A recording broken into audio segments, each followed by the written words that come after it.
they can hear me, and they can hear you. Welcome, everyone. Welcome, folks, to episode 224 of the HAC JAC Show. I am the genuinely beautiful and moronic hack. And I'm your favorite VTuber, Jack. And we like to welcome ourselves back after impromptu two-week hiatus. Unplanned, by the way. Unplanned. Was it 2 weeks? Yep. Yeah. It has been 2 weeks. The first week was actually that was a good. It was valid, and we all need like, hey, we got a separate way to do something because it won't be available. Second week was all on me. It was a big L on my end.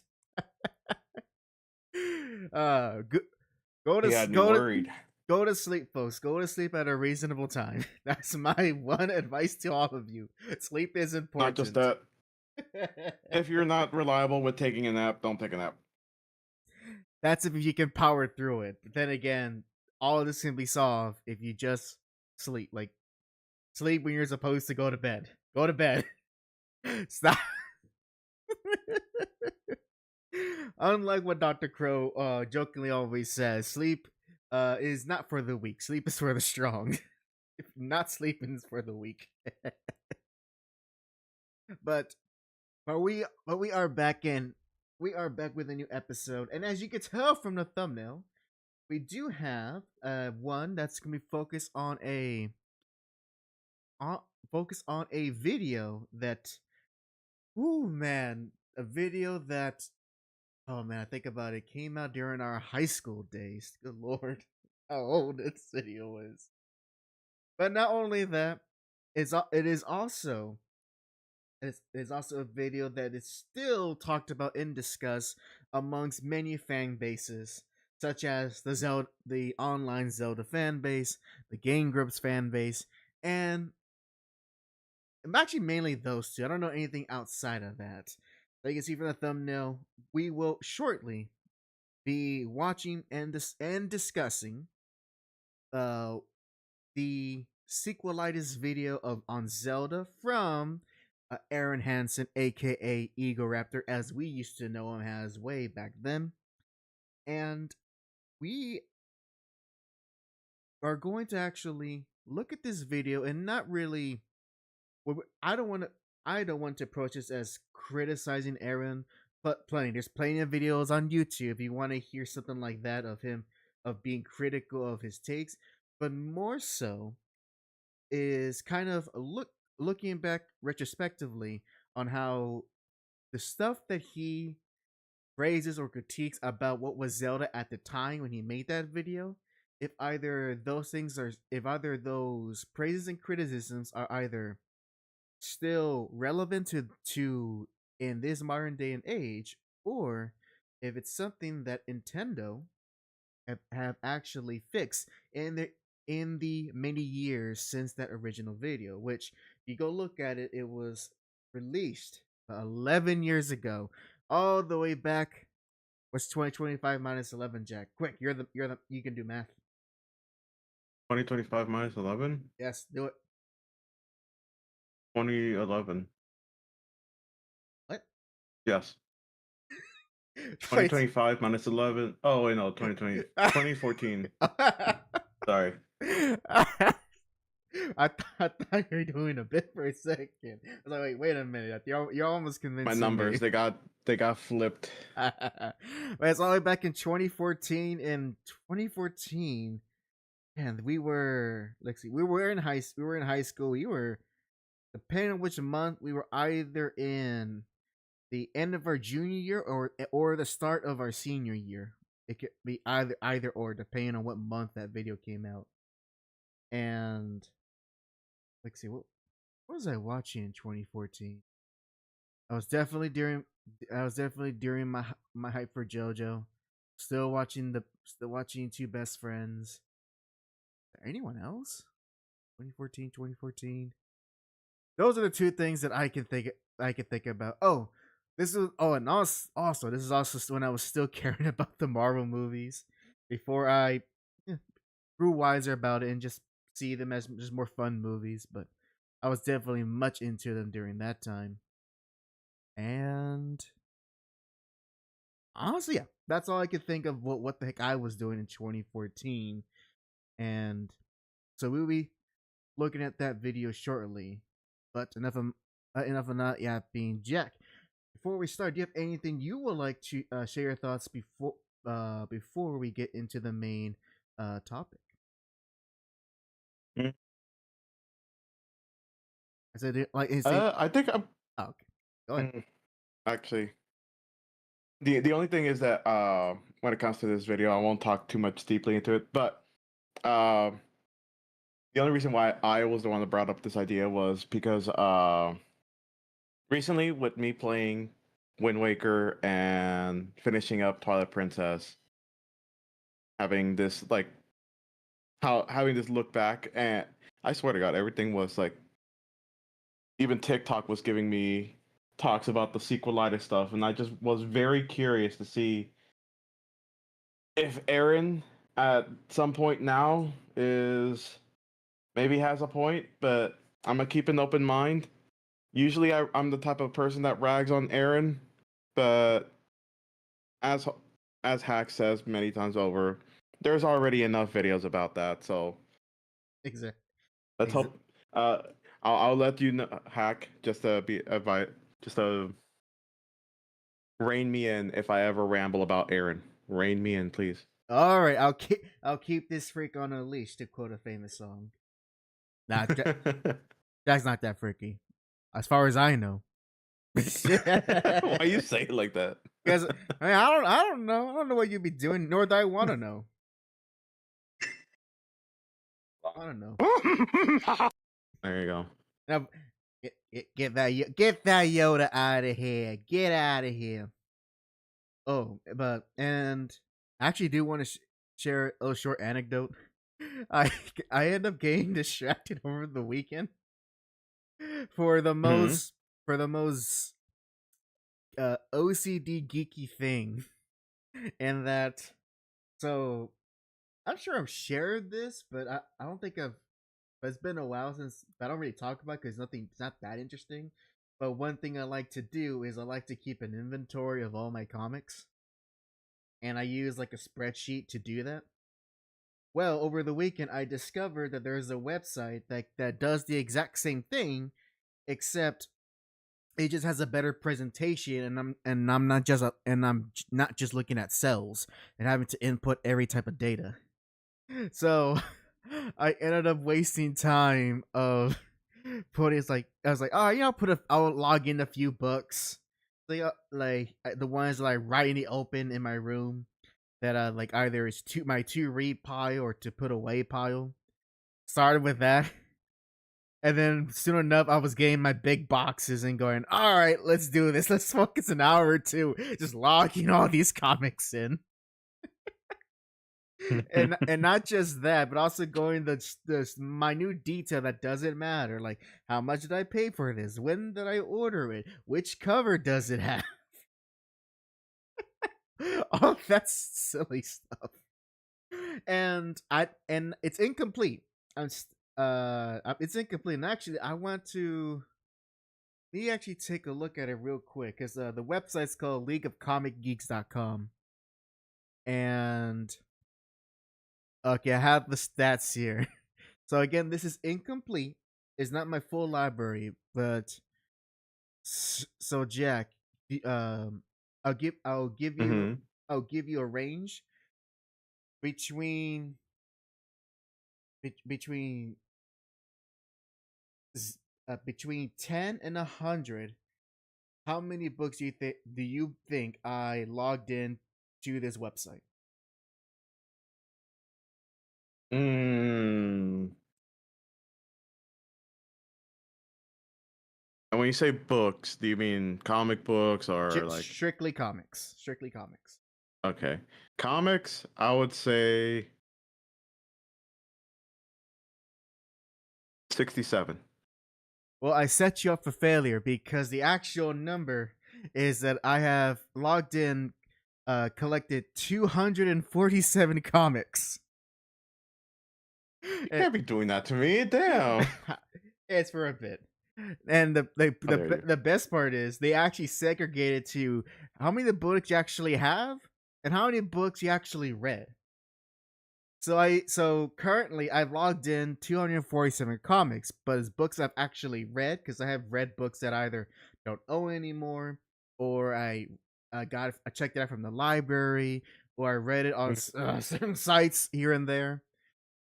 That number jumps to 304. And again, this is incomplete. I've only logged in all the comics going from alphabetically from A to C. I still got the rest of the alphabet to deal with. Ooh, So damn. I know it's just it's one thing to see on a spreadsheet, but to see it like logged in all those numbers, I'm going, you know what? I don't feel as bad of wanting to sell them every few months, just so I don't feel like I'm just so I don't feel like I am having bad habits. Yeah, just imagine seeing his backlog of video games. It's actually not that much, to be perfectly honest.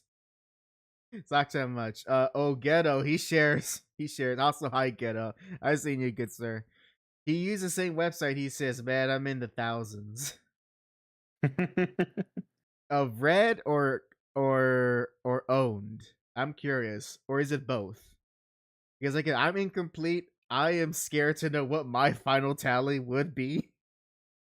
Because this doesn't even include my manga or my trade paperbacks, the volumes of comic issues. It doesn't even include that stuff. Oh, Ghetto says, "Yeah." Okay, thank you, Ghetto.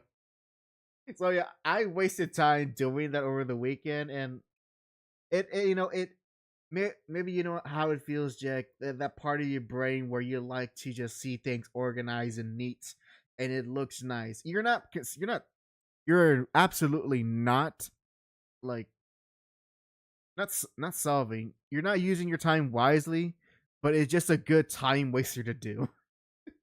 It's not anything productive, but you feel good doing it. You know how that feels like. Yep. I had to take a sip of my drink. But actually, no, I don't have. I have a backlog of games I've yet to play. As far as like games, like have a lot of. Uh, Maybe to the average person, it's a yes. But to like people who are always up to date on the newest games or who are always looking at Steam sales, I'm like on the very low end compared to those people. I only have a backlog of games because of Humble Bundle. That's why a long time ago I went ahead and canceled my subscription. Too many games, not enough time. Yeah, if I do I mean actually I think right now they have a decent uh selection, but at the same time I don't care for Destiny, and I don't think I ever will anymore. Isn't that Oh, game? they got WWE 2K25. You want to play that? Fight each other in the ring? uh, Fine. Yes, yes. I could. I wouldn't mind commentating. I will have to do more research on Oh my god, yes. wrestling moves, but you know, I always love when well, I always love when streamers do it.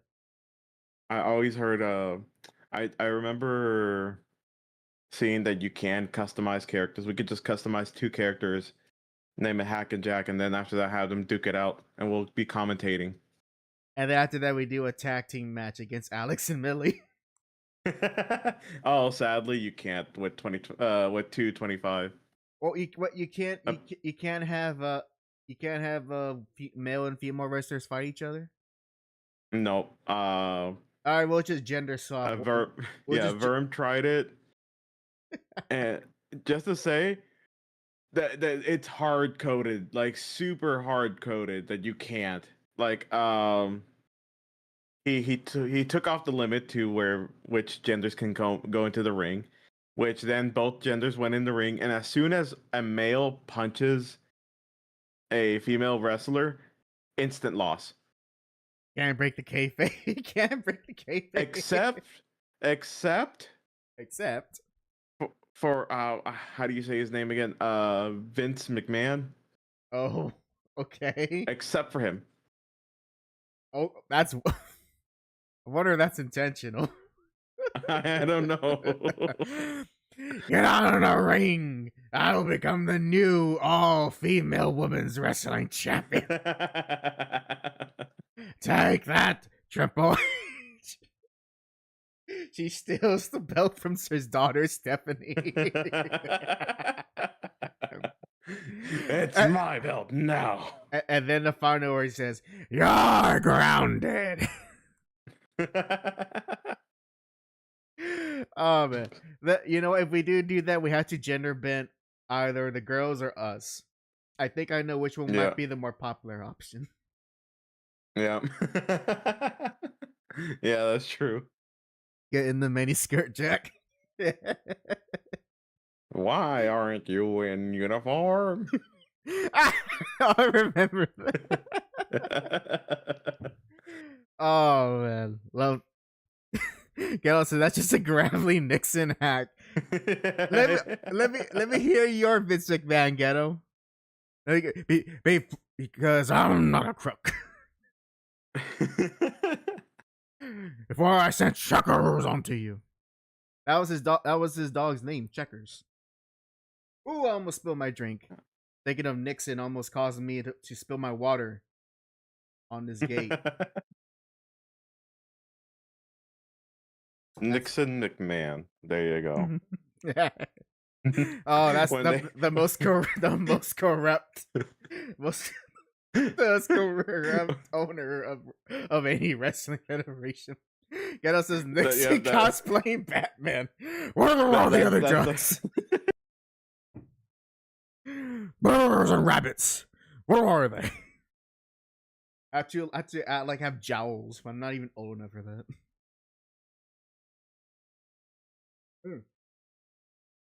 What are you gonna say, Jack? Oh.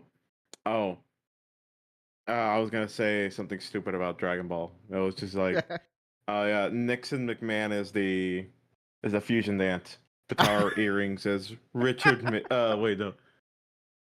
Richard McMahon. No, Vincent Nixon. Big Dick? No, Vince Nixon. No, because Nixon's the last name. Yeah, you go with Richard. Richard McMahon. Doesn't sound terrible. No. I like Vince Dick.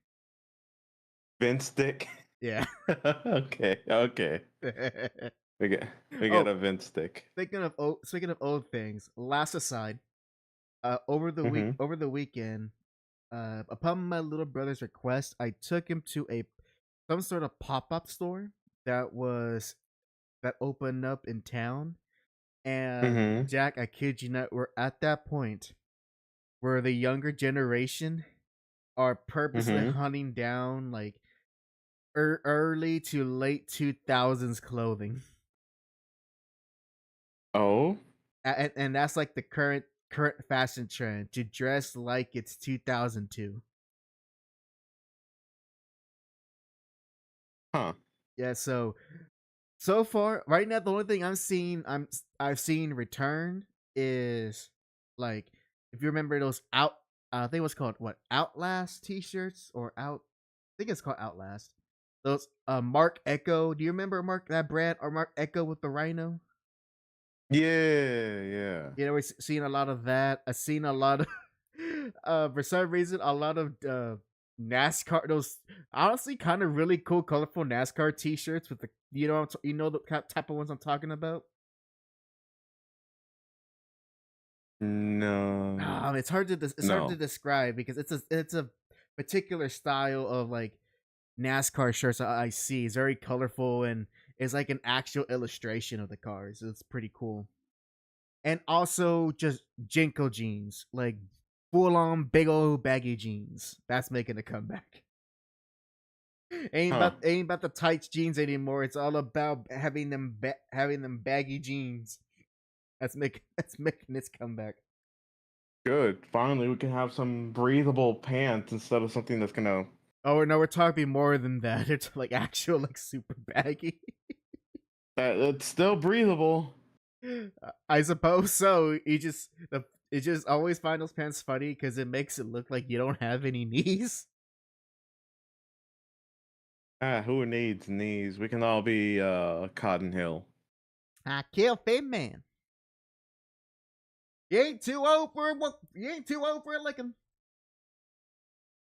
Your grandfather was one of the Fitty men.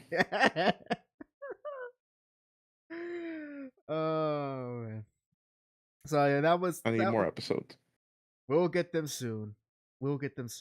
Yellow says you might go full circle and Hot Topic will be cool again. Give it one more generation.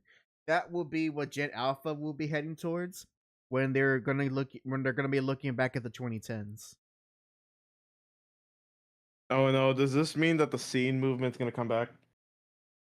Maybe, because right now with the scene movement, it's still within its own niche.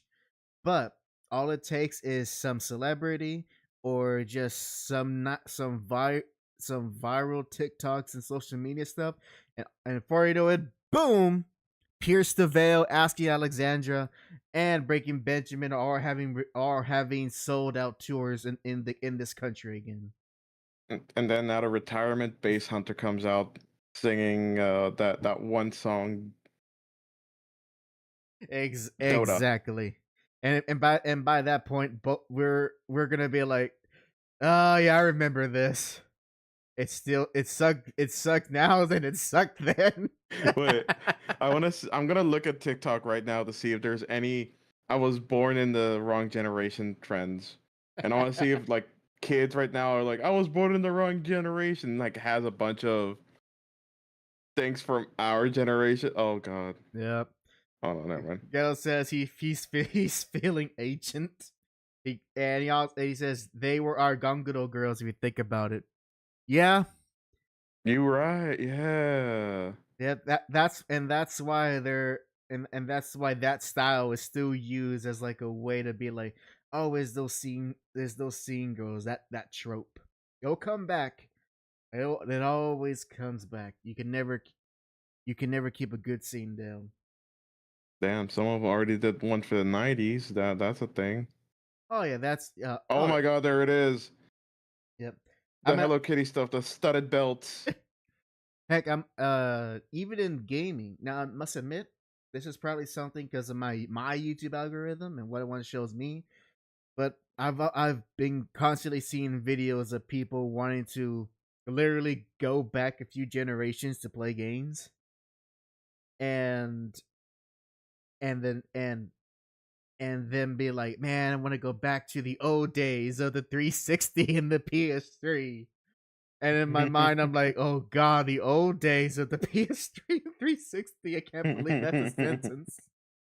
And the worst part is, I'm not. It's not a problem, but I'm part of the thing because literally over the weekend, I spend both my Saturday and Sunday nights on my patio with my patio TV playing Metroid Prime. Oh my god! So I'm definitely a part of that group if I'm going that far with it. And of course, stream Mega Man 5 with Virgo, and as and I think something else too, but I can't think about the moment. But yeah, so but I've always played old games even when I didn't realize there were old games when I was a kid. So I think that's just more part for the core than just riding a trend.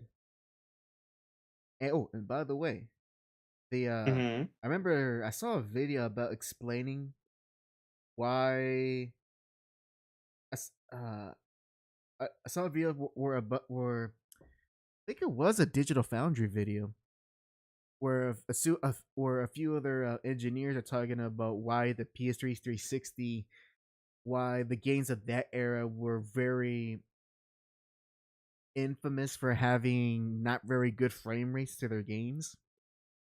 Mm-hmm. And to summarize a more very technical discussion, it boils down to a lot of developers prioritize all these fancy lighting engines that they they prioritize all these fancy lighting engines at the cost of performance when these consoles were not there yet for those type of systems in place.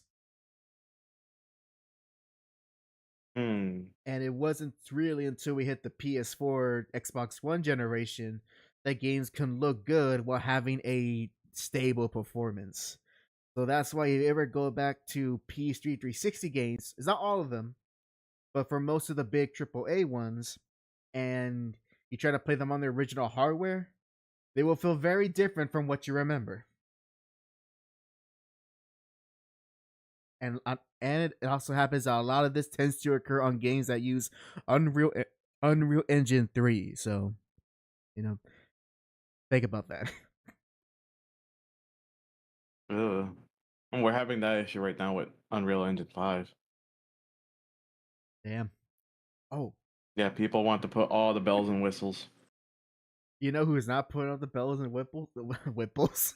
whistles? You know who's not putting all the bells and whipples on their game? I just Nintendo? actually Oh. no. I just saw a clip where they were sharing us specs on the new Silent Hill game that's coming out, Silent Hill F, and it turns out that the reason why they got that game running really well is that the base resolution of that game is between 480p and 720p, and so that's how they got it running well, and then they use ups and then they upscaled that base resolution to 4K, which I'm thinking, is that fine? Is that something people should even be upset about as long as it looks good and plays well? I looked at the comments, but a lot of them were just being like, "Man, they're just kind of what's the word I'm looking for? They were just roasting the fact that the game is like built like that." But at the same time, I'm thinking, as long as it's playable and the game doesn't look awful by any means, what's the issue? Yeah. I don't know. I guess you know what I'm thinking. What I read it as is this new hot PS5 game, and even though it's the hot newest current game that runs on the current hardware, they they still need to put it on a lower resolution just to run it properly. That's just still funny to me.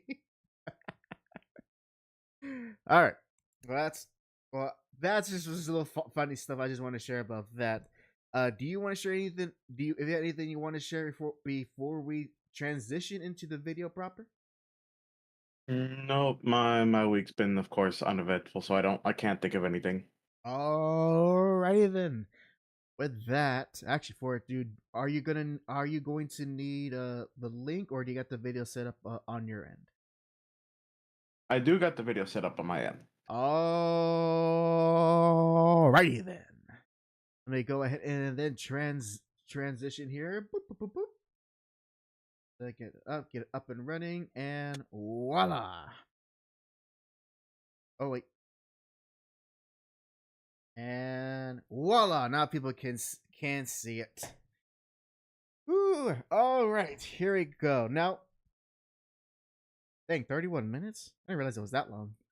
But for context, I have not seen this video since many years ago. So for all intents and purposes, this is gonna be a first watch in a long while for me. Jack, when's the last time you seen this video? There's my answer.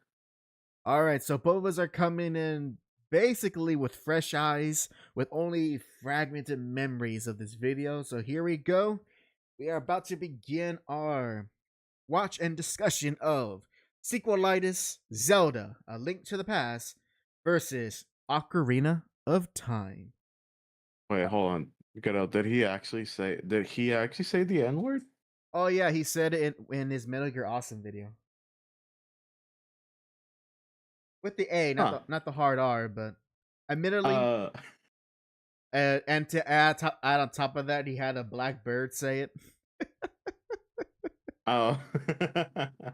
Hey, for my 15-year-old self or 16, whatever, I thought it was funny. Oh yeah, of course. Back That's then we just thought it was always funny. I still think But I still think that I still think that it was a good setup and punchline, but I would understand if he feels like he's not very proud of that joke anymore. yeah. Oh man. Actually, I was gonna ask, wouldn't it be easier if you shared the screen? That way, if you do have to pause it, I don't have to Sure, make. sure. I usually always do it. Sure, especially for his long video, I do not mind. In fact, actually, do you want to? Let me hide this for a second. Do you want to do the use the YouTube feature on Discord, or you prefer a different way? There's a YouTube feature on. Oh yeah, yeah. The Discord share screen. Yes. Da-da-ba-da-ba-da-ba. Dang, a song stuck in my head from the early 2000s. Do you have the time? You know what song I'm talking about? Yeah, I'm the time to listen to me whine. I'm not everything, and yeah, I Yeah. know my Green Day. All right. Well, if I gotta do this, I thought there was a actual YouTube. Wait. No, you just click on share screen. Well, no. Like there was like a built-in actual thing onto Discord itself. Um, There it is. Without having to do a share screen. Let's see. Much.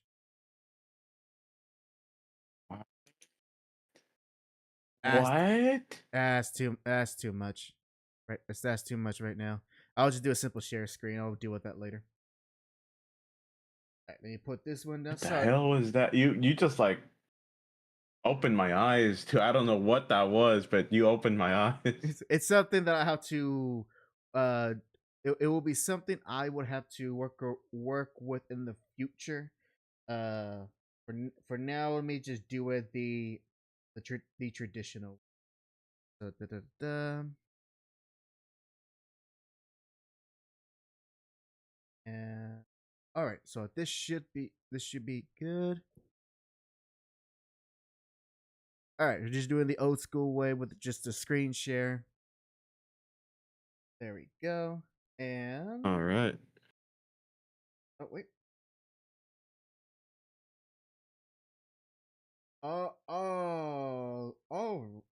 All right. So there we go. And actually, let's see. I think the only problem here is I can't see OBS or the YouTube chat. So give me a second, folks. So Yeah, give me a second, folks. it's not showing on YouTube. You know what? It's fine. It's fine. We can go back to the other way. We Is were messing with this for quite a while. is it not showing? Okay. All right, then we'll do it our standard way. All It's right. fine. Hey, at least we have something to use when things don't work out. All right, Yeah. and we'll experiment with other solutions in the future. In the meantime, let's get this thing up and running. Bing bada boom. All right. Ready. Apologies, folks. All right, all right. Right at the beginning, as I'm assuming you are. Yep. All right. We'll press play in 3, 2, 1, play. The Legend of Zelda. It's a series so huge, I couldn't help but say it all. Ooh. But its hugeness is mostly... Hey, what are you doing over there? Oh, I was just writing my preemptive counter-argument about how you're wrong about my favorite game of all time and the best game ever. Oh, okay. Well, don't you think that's a little, I don't know, close-minded? I mean, I get you probably liked this game as a kid, but isn't it time we looked at it critically and made a fair analysis of how... No! Okay, ask anybody about Zelda. Anyone can tell you what makes a Zelda game, and what a game needs to be a Zelda game. But is that description you'll get really what describes a Zelda game at its core? Is it possible that following this formula might actually be missing the entire point of what makes Zelda awesome? Or even what makes a sequel awesome? I mean, Zelda's a game where you swing a fucking sword at some pigs or whatever, and there's bombs, triangles. Got 3 triangles. You win! In Zelda, you were an adventurer, and, well, seriously, that much wasn't even explained. You were just a green dude. Walk to a cave. Old dude goes, hey, take this. You're I'll like, pause here for just a quick second. Uh-huh. So what he's saying there is technically true if you were one of those kids who either did not read the instruction manual or did not read the opening text when you boot up the original game. I'm gonna assume it's just him making a joke, but it is kind of.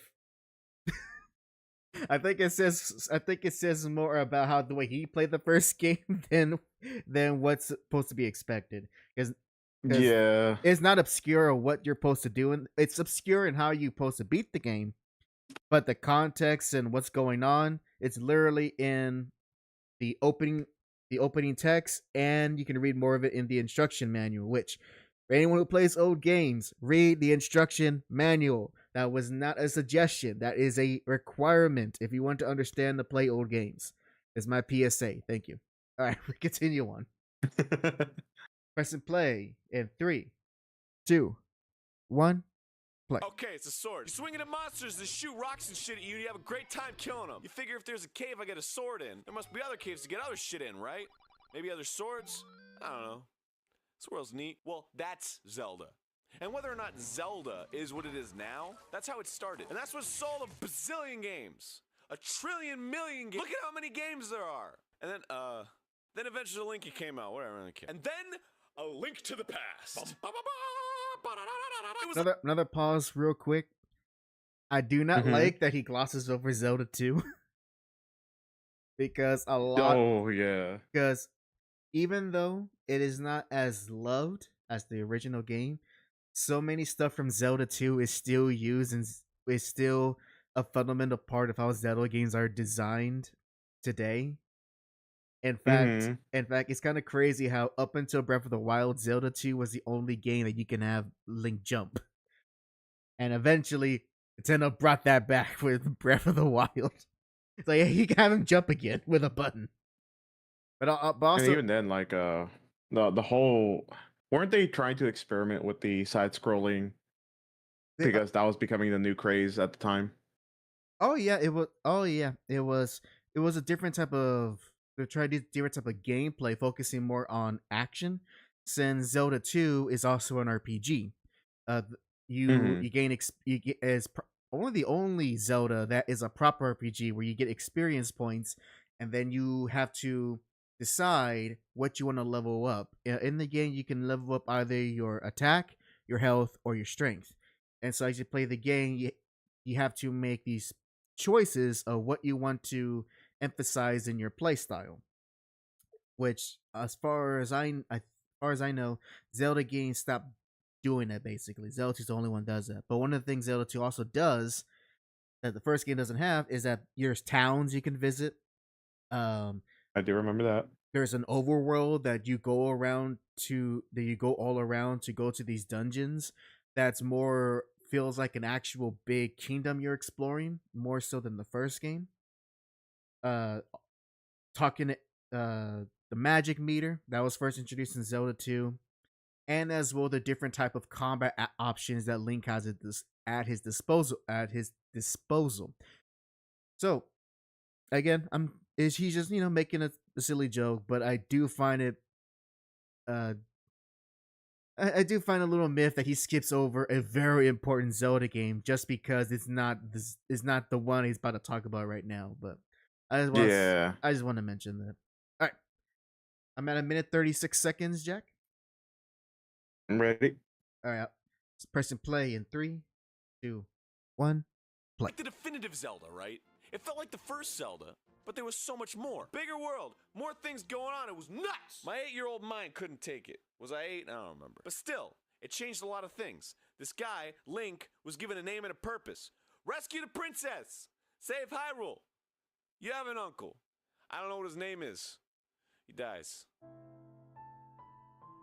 In Link to the Past, you start out in a house. You're forced to head up, sneak into a castle, fight some guards, rescue a princess, and bring her through an underground tunnel to some church or whatever, so you can finally go out, have your world to enjoy. Okay, cool. But okay, you want me to talk to some old lady? Okay, then what? Oh, find some kid who knows about where some old dude is? Okay, so here's the old dude. Okay, so go into this temple. Okay, beat the temple. Okay, listen. I'm not your fucking servant. Why do you give me this world to explore and have a good time in, and then you tell me to do these super specific things? You don't throw a 6-year-old into a sandbox and say, hey, you can only make poopy castles. You know when you take wet sand and you just let it drip on top of a pile of sand? It's a poopy castle. I mean, exploration still exists in Link to the Past, and God knows it's required to beat it. But if a game is telling you to do specific things with marks on a map and a sequence of which things to do and specific instructions, you're not discovering a world. You're being taken on a tour. You're no longer a pioneer adventurer, you're a guest at Disneyland. Here's your ticket. Be sure to check out Space Mountain Indiana Jones before you leave. Yes, Goofies, wait! Win a prize! 120 pounds? No. It's too low. The whole game, it feels a bit more processed. Pause. Okay. Zach, have you had any experience with A Link to the Past? Oh yeah, I played it almost to the end. Okay. So, tell me if you agree with me. So, Arin is correct in that for the first, essentially half of the game, where you do the opening stuff, and then you get the first 3, I think it was like treasures. I forget the first 3 things you got to collect. It is very much you go here, go here, you go here, you go there, you go there. He's correct. But once you get to the part where you can choose which of the 8 dungeons, they are numbered, but you're not forced to do them in order. You can literally go to any of the dungeons you want to go to. Yep. Some are harder than others, but that's literally the way it's exactly designed as in the first game. And of course, I think one could argue, well, why did they number them? Well, it's a helpful guide. And that's all it is. That's why they're numbered. A helpful guide if you want to go to, think of it as like the recommended route. But the game doesn't force you to do that. You can literally tackle any of those. Even then. You can literally tackle any of those dungeons any which way you want. And also, I mean, this is going just by story-wise, but, or quote-unquote lore-wise, you could say that that's the canonical route that Link took throughout the whole thing. Like, yeah, I get the whole be a pioneer for your whole adventure, but at the same time, it's not really your adventure. It's Link. You're just playing as Link throughout this whole part. Like, yeah, it's like it's one of those things. I feel like he's almost correct, but he is blatantly wrong about the latter half of the game.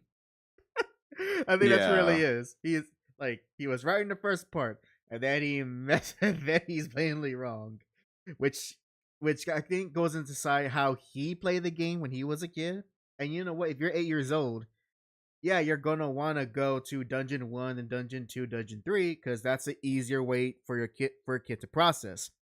Once you're older and you play it again, you can deviate. You know, you don't have to play a game once, especially if it's not designed for a. Especially if it's not one of those games where it's designed for you to follow the path that the designers intend. If there is a part of the game that you can explore and tackle however you want, that's by design.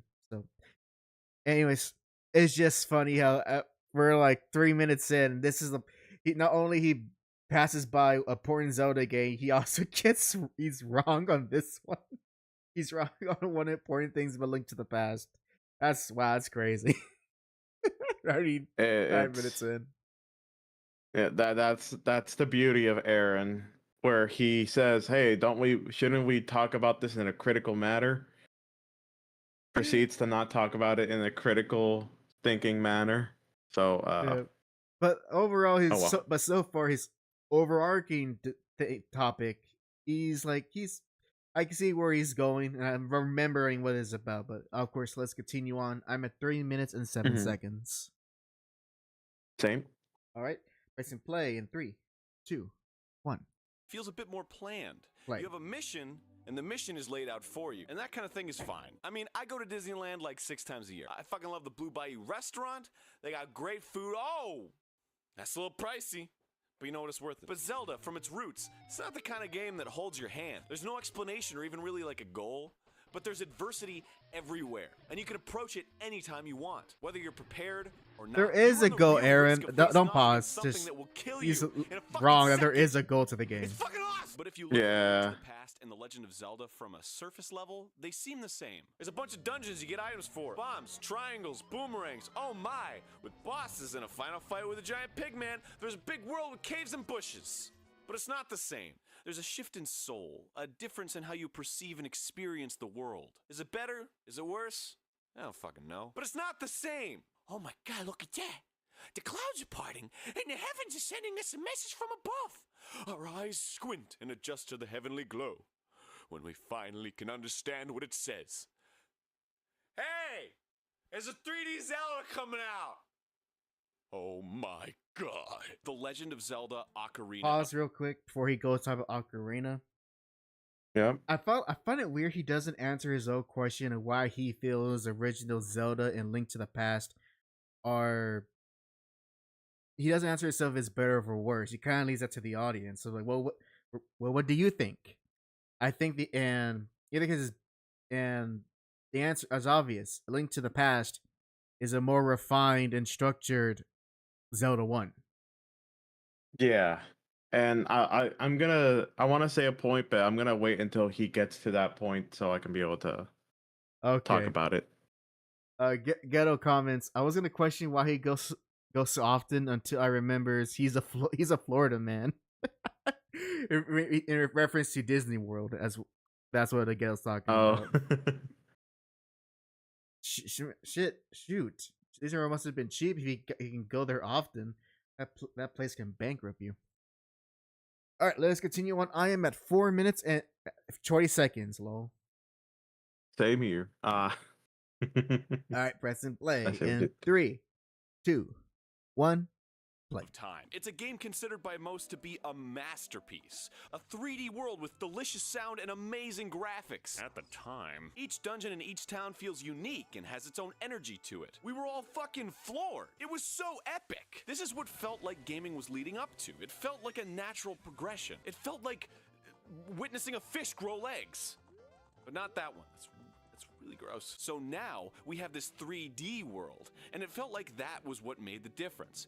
But what exactly was different? Well, in order to examine that, we have to examine dreaded transition from the second dimension to the third dimension. If we've learned anything from Sonic the Hedgehog over here, it's that turning a 2D game into a 3D game, it ain't easy. It ain't even fucking quantifiable. How do you take the simplicity of form that 2D allows, give it a Z-axis? Everything changes, and it seems to turn a really good game design into a completely fucking broken one. Oh, God. Oh my God. I can agree with that, yeah. You don't look. Just look at that! I mean, but Zelda, that one's not too hard. It already technically has 3 dimensions. You got the Y-axis, the X-axis, but, you know, you could go upstairs, enemies could jump over you, all that stuff. Well, that's where the differences start. See, Link to the Past had a selective Z-axis. For example, you couldn't be on the second floor and attack a dude on the first floor, but if the sandworm boss soared over your head and you weren't harmed by it, you could still swing at it and it'd register a hit. Bats fly through the air, but they're always conveniently at sword's height. That shit's asinine in 3D, which ironically in this situation is a limitation of the medium. The more specific you get about situations analogous to reality, the more you have to stipulate on. You can't hit a bat from any Z-axis position distance. Now it's really clear where the bats are in 3D space. They're up, down, every fucking where. And aiming your sword would be retarded. Hey! I see you there, Lumen. Different times. So what do we gotta do to remedy this Z-axis problem? Ladies and gents, I present you Z-targeting. Pesky bats flying from every which way, trying to circle around a Stalfos without losing track of where it is relative to you. Have I got a treat for you? Just press the Z button and lock onto the nearest baddie and have a go with your mighty sword device. Check it out. Z-targeting made combat complicated. And that's not a bad thing. No more simple point and swing stuff here, folks. Huh? You get a lock on. Pause. Okay. He literally talked about how complicated it is having the Z-axis in general, and then saying the answer is Z targeting, but then goes back to say adding Z targeting makes it complicated. Despite the fact that Z targeting in every 3D Zelda, and in fact, it was such a great feature that it became a standard way of 3D action games to focus the player onto an enemy, that it made it easier for the players to focus on an individual enemy as the camera is, as it is, locked on. That's what the Z targeting is. It targets you, so the camera is focused on who you're trying to attack. If anything, it makes things less complicated, because if you try to, because remember, in Ocarina of Time, you really don't have any control of the camera, with except for the Z targeting, which really, outside of combat, you can do with it is to move, is to essentially recenter your camera whenever you're moving around. That's really, you can only do, only thing you can, that's the only camera control you have aside from Z targeting. And of course, And yep, well, I was gonna say, let me ask this question then. go ahead. When it comes to not just Ocarina of Time, but let's go with a different 3D game, because initially we were gonna talk about how it holds up for post Breath of the Wild stuff. I don't remember. You gotta refresh my mind. I don't remember a Z targeting in the Tears of the Kingdom or Breath of the Wild. Did they remove that entire? I swear I forgot. No, they did not. You can Damn, still, I couldn't remember. no, you can still Z target in Breath of the Wild, and I'm assuming Tears of the Kingdom. Which is kind of, and just to kind of go forward for this, is that Arin also did praise a lot of Breath of the Wild for how he perceived his likes and dislikes from both Link to the Past and Ocarina of Time. So you would think that he would have an issue with the Z targeting even nowadays because of that. You could argue, you could not argue, but you could say that the Z targeting in Breath of the Wild and Future Zelda is more refined, because this was a brand new mechanic for, not just for Ocarina of Time, but for 3D gaming in general. Prior, That is true. yeah, I mean, prior to this, it was either, if it's a game in which a character has a projectile weapon, it would automatically lock onto the enemy and switch depending on who you're positioned towards, or it would, it wouldn't have that, and you would just have to go with basic melee attacks, and you had to position your character in front of that enemy, which can be okay, or it can lead to very frustrating experience, because you can't really focus your attacks on who you're hitting, especially if the game does not have a good camera system to work with. Because again, as a reminder, during this time there were not a lot of 3D games in which you could have even direct camera control aside from first person shooters, because in those games you are the camera basically. Yeah.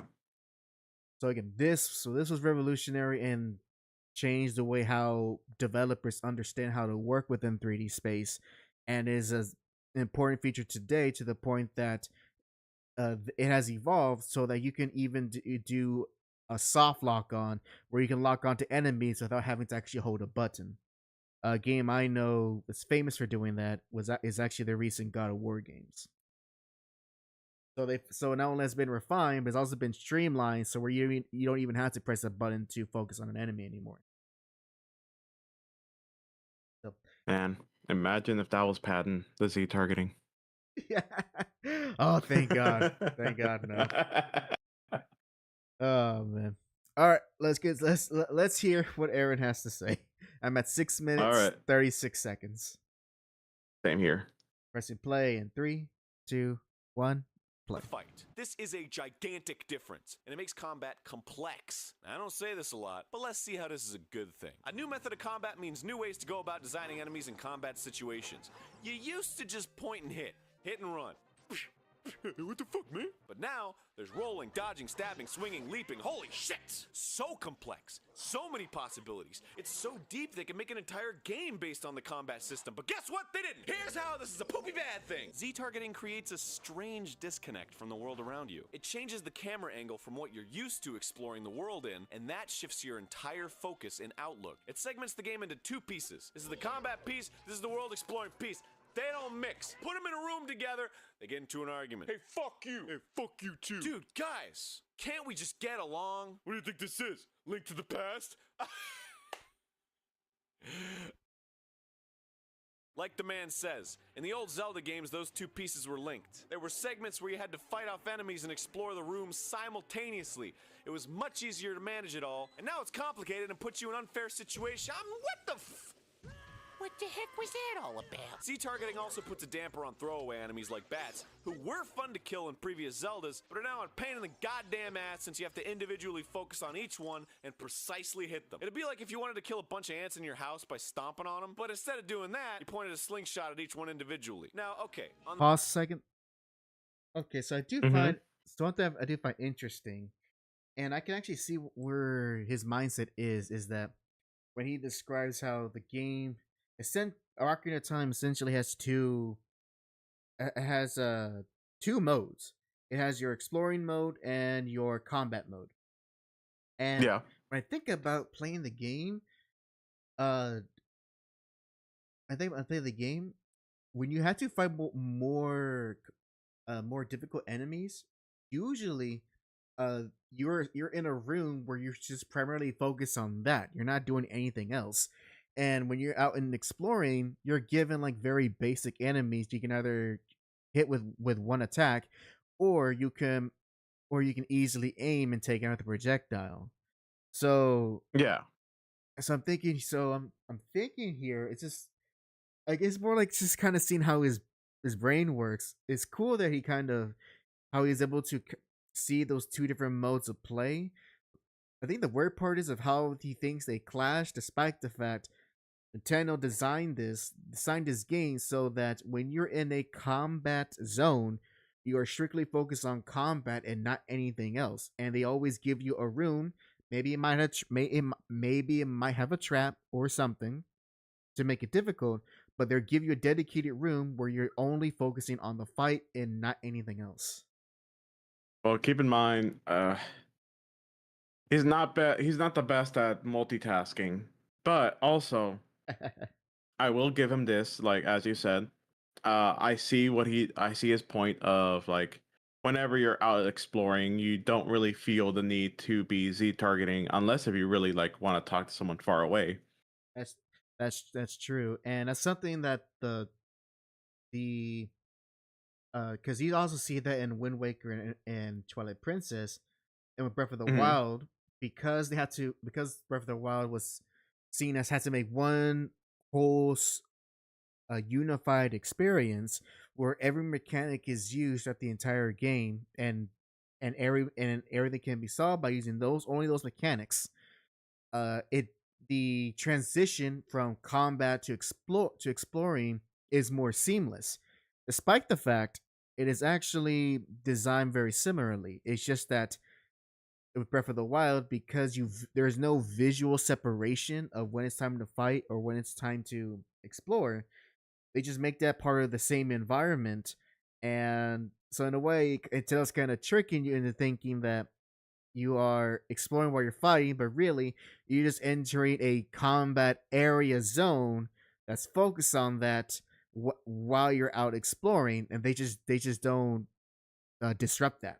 They let it flow naturally between the two. And like going back to like when you were mentioning how Z-targeting is new and everything, I get in hindsight when we first watched this in our teenager, maybe young adult life, we just saw like he's bashing and doesn't really know what he's talking about. But pushing aside some of the biases we have of him, I do see what he's talking about when it comes to like how Ocarina, it does feel like you have the two modes, and his little statement, his one sentence statement about going, oh, you can do backflips, you can do this, you can do that, but nothing. And he's gonna go into it a little bit more about the waiting. I could see how that got refined throughout all the other Zelda games. Like Wind Waker was trying to dabble a little bit more into having this counter move. Whenever you see an enemy, your A button will have like a little flash indicator where you can be able to counter them. Then Twilight Princess had a completely, I would say, revamped combat style where you're kind of more incentivized to go look for these ancient scrolls to learn these sword arts, and your combat goes from attack, wait to, oh well, if they have a weak spot behind them, I can dodge roll into an attack, or I can do an uppercut to be able to go around them. And then of course all the way to Breath of the Wild, as you were saying, that seamless fighting style where you don't really feel the difference that much anymore. Nope. And when Breath of the Wild, and plus with Tears, when you actually do your attacks, when you actually do your attacks, they're actually very basic, just sword slashes. Unlike with Twilight Princess, they make a distinction that you can go vertical, horizontal, and stab. A lot of emphasis on combat. Breath of the Wild doesn't have that. It's just like you got your sword attacks or your main melee weapon, and that changes depending on what type of weapon you have, whether how heavy it is or how light it is.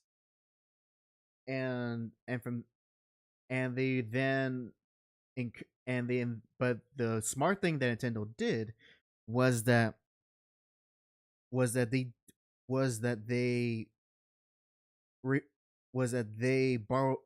they use what they learned from the original games, so Zelda and Zelda 2 and Link to the Past, where you are doing where the mechanics of exploring are used in the combat mechanics instead of that being its own thing like the 3D games.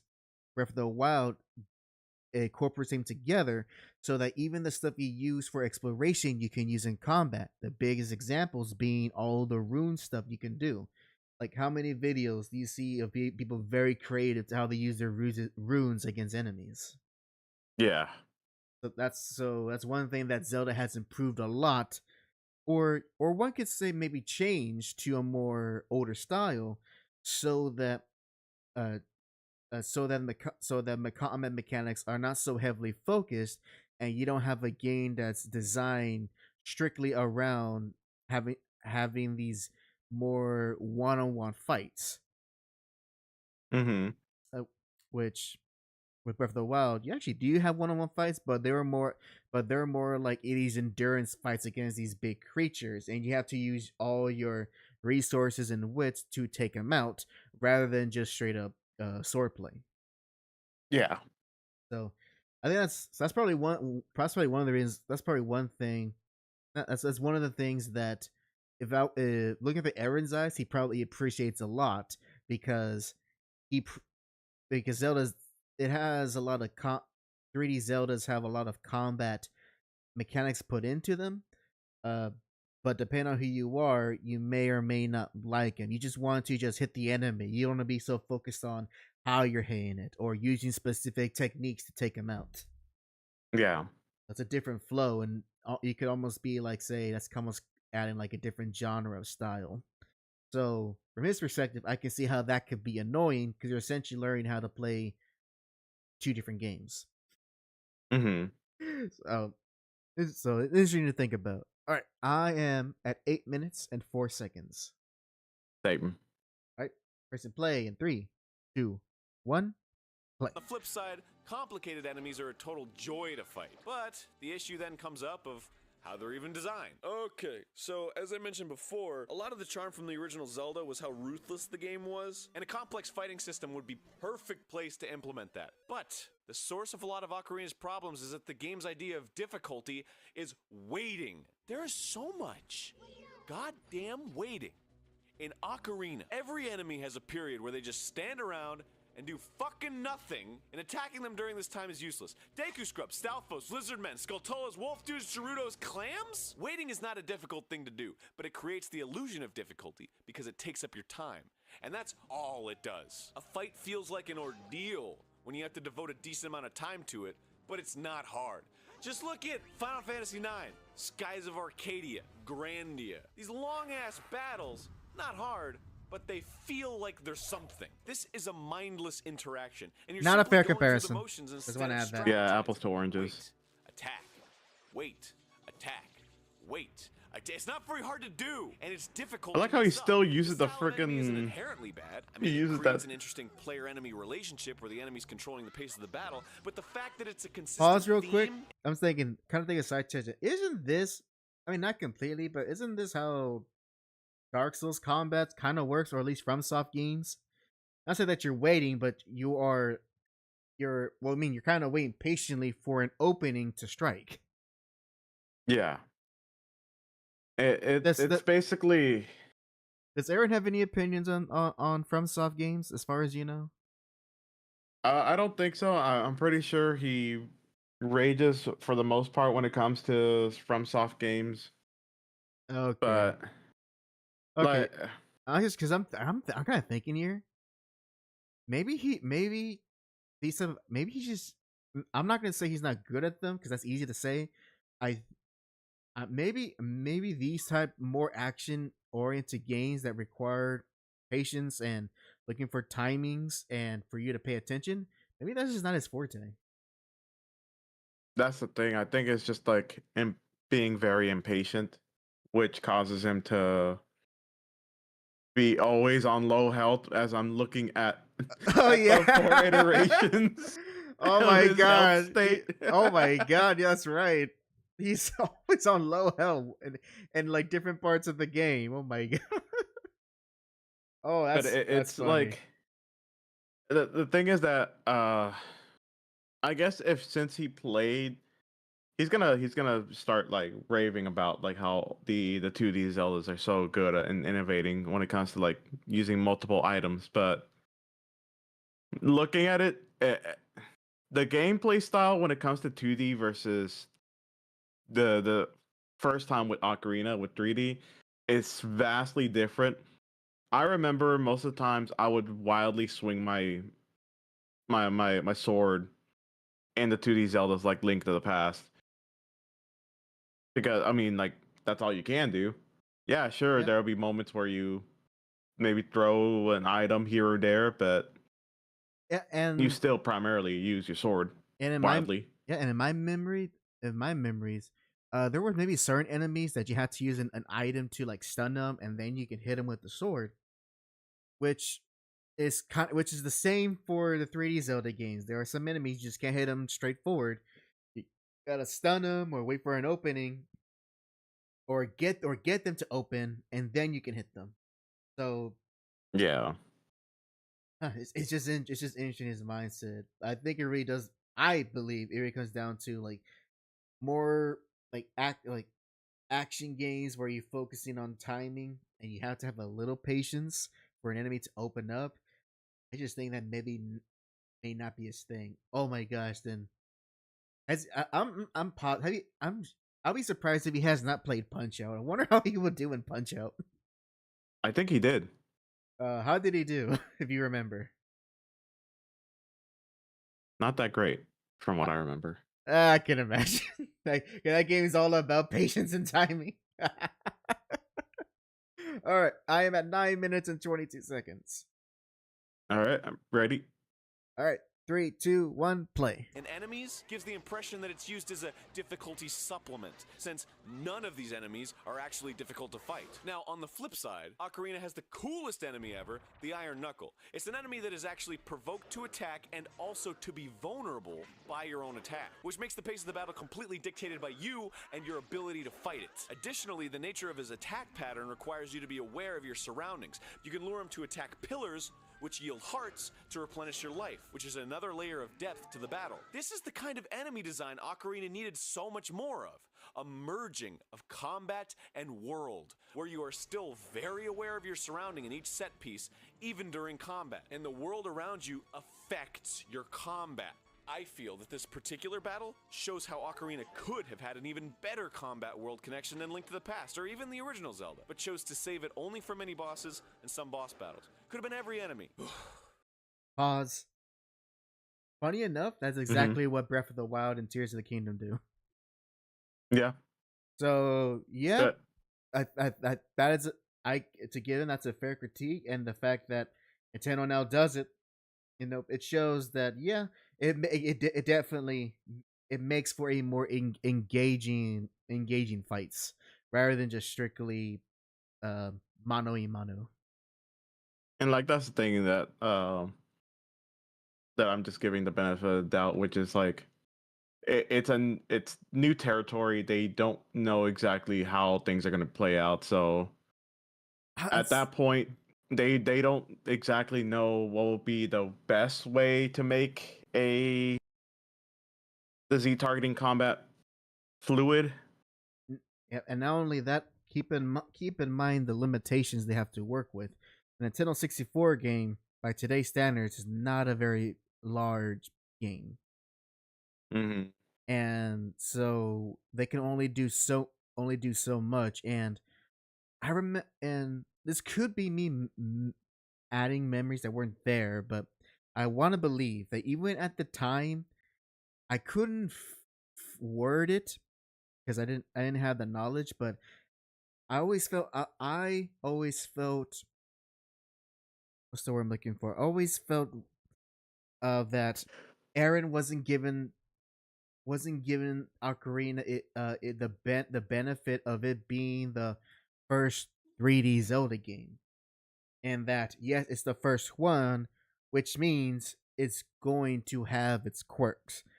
Like, name something that's the first of anything that came out perfect. Yeah. And as time goes on, it's gonna be refined, it's gonna be altered, experimented, until finally they achieve what the envisioned these games to be. So, and maybe he does say it if my memory is incorrect, but I do recall that I don't think he ever gave Ocarina that he gave Ocarina that benefit, and he compares it to A Link to the Past, which is a very refined 2D Zelda game in which they had two previous games to base upon and figure out what worked and what didn't, and Ocarina of Time is a whole brand new territory. Yeah. So, man, yes, it's important to always, especially if it's something older, you have to analyze it with the context of when it came out and what was the standard of its time. Because if you try to do it with something that's with current or modern, then you can end up scrutinizing a piece of art or media that is undeserved because of what they didn't know back then that they know now. You don't want to. This is just a joke, but you don't want to be like those YouTubers who gotten the anime fans super mad when they kept scrutinizing all these classic old anime. Oh man. I mean, it's like anything before the 80s, they just call it mid to bad. Like anything. It's like, that's not how you review things, man. Stop it. Just watch yourself. Just watch your current stuff. That's what you're good. That's your level. Anyways, I am at 10:18. Same here. Pressing play in 3, 2, 1, play. In any case, the nature of Z targeting forced Zelda to be more combat-centric, and with it, the world was forced to change. But it didn't. You still push blocks, only now you can't push them when you're engaged in combat, and you still open doors by shooting slingshots at eyeballs in the wall. Is that a puzzle? Like, seriously, is that a puzzle? Is looking around the room and finding an eyeball on a wall really super fun for people? Like, the game is 3D It's an now, obstacle. so everything isn't laid out before you like a map anymore. So I get that there's this sense that you walk into a room and aren't getting all the information about the room right away, but is stopping your forward motion, stopping everything to look for a diamond to whack that's in a soulless Yes. crevice in the wall so you can open a door that leads to another room with a locked door and some other silly open sesame trick. Is that fun? Is this what you Yes. want? Hey, come on, man. It's Yes. not that bad. I mean, Skyward Sword. Seriously, I'm doing like a show. I know. I just One, figured. I also want to add. Sorry, Uh, pause. I want to Oh, go- quickly pause. Okay, you go first. Okay, so like, I know I said it in a very hee funny way as me going yes, yes, yes, but like I genuinely do think that I would rather have a puzzle where it stops my motion just so I can be able to like solve it. Uh, this is going towards like the difference between me wanting to play a Zelda game alone to me playing it as an entertainment. Let's look at Wind Waker. So keep in mind, I'm playing Wind Waker. This is my first time ever playing Wind Waker. I never played it up to. I only played it up to like whatever the demo gave me chance to, which was not that far. And seeing the difference between having to be entertaining, because of course, as a streamer, you have to entertain people as much as you can. So you do things, funny things. But there are moments where I do want to pause and look around. And people would be telling me like, "Oh, why are you so slow at this?" I'm like, "Just give me a moment. Just give me a moment. Damn. Just let me think." I enjoy these type of moments where I take a breather from the combat, especially once when it gets more and more nuanced as games progress. First Wind Waker, then of course Twilight Princess had its own thing. Hell, even Breath of the or Tears of the Kingdom, when I played Tears of the Kingdom, I enjoyed taking my time with the trials because I don't care if it's boring that some people are waiting for me to solve it. It's frustrating, yes, especially if you probably solved it in 10 seconds and I didn't. But I find it fun. And making fun of people for having fun to stopping in a certain room, I feel that's a little bit short-sighted.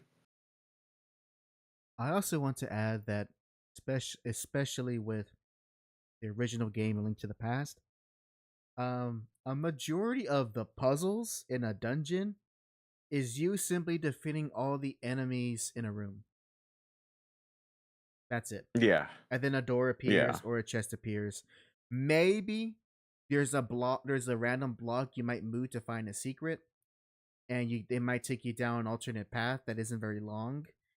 Or sometimes you would have to stop and put bombs on every inch of a wall to see if there's any secret. And you do that quite a lot.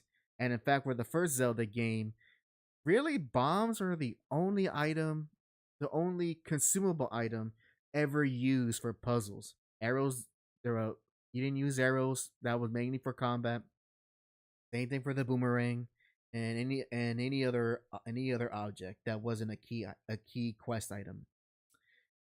So, and Link to the Past, it in Link to the Past, they added so that yeah, you can use more of your sub weapons for to solve puzzles, but again, not a lot of it, but they still borrow the formula of wipe out all the enemies in the room and to progress and to solve a puzzle.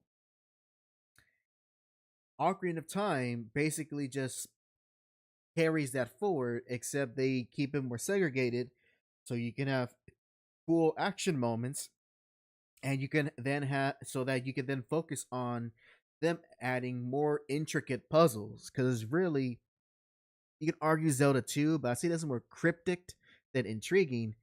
But with Ocarina of Time forward, they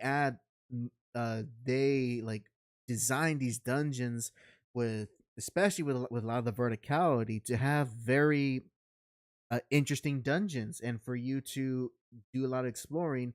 And even though it's all very guided, they design it so well that when you do solve it, it gives you that sense of eureka, because uh, because you follow all the clues, you experiment, and you figure it out.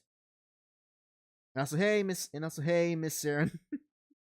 glad But you, yeah, like, glad you. So, and also, I also want to add, I have no idea what kind of criticism is. You stop, you do stuff, and you stop. I was like, what?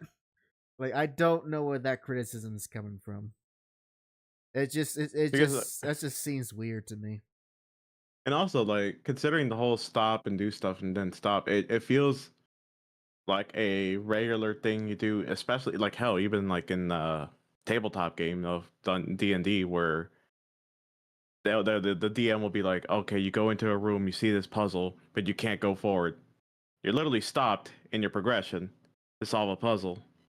So like I don't again, I feel it's short-sighted him complaining that you have to stop your momentum for a bit.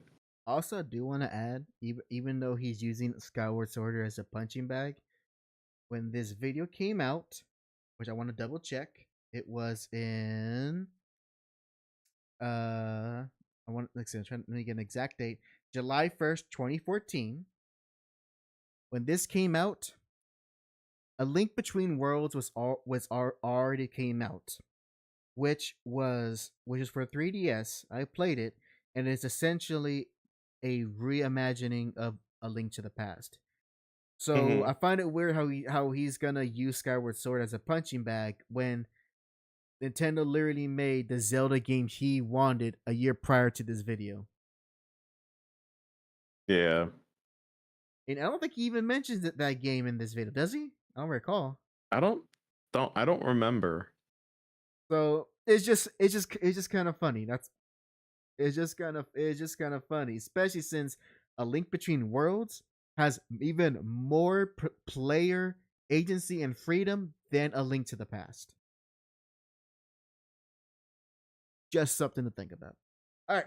Yeah. I am at 11 minutes and 8 seconds. Same here. Pressing play in 3, 2, 1, play. They give me 2 cents. I don't care. Nobody likes you. You Wrong. took fun and made it unfun. How'd you even do that? Maybe I should go douse for a better game, huh? Hey man, that's low. So's my interest in playing you again. Oh, shit! Burn! Burn! So I'm just really proud of what I've done today. Plus, I really hate you. All right, let me explain something. A puzzle is something you have all the information for. The only thing standing between you and the solution is your own ability to put the pieces together in the right way. The satisfaction you obtain from solving a puzzle is from the aha moment, when the pieces fit and you have only yourself to blame for it. If you're missing a piece, how are you supposed to even get to a conclusion? You rack your brain, run in circles, go, what do I fucking do? Until you find the last piece on a whim, and suddenly it all makes sense. You say, well, shit! Or, come on! The satisfaction doesn't come from the door opening, it comes from the puzzle itself. If the puzzle itself isn't satisfying, well, there you go. The puzzle itself isn't satisfying. You see, in the original Zelda, you'd walk into a room, the doors would lock, but 5 cape horse sword dude looking guys who are fucking hard as shit surround you. They follow you around. When they see you, you can only attack them from the sides or the back. You gotta find vantage points, ins, outs, manage your health, dodge them when they gang up. It's daunting.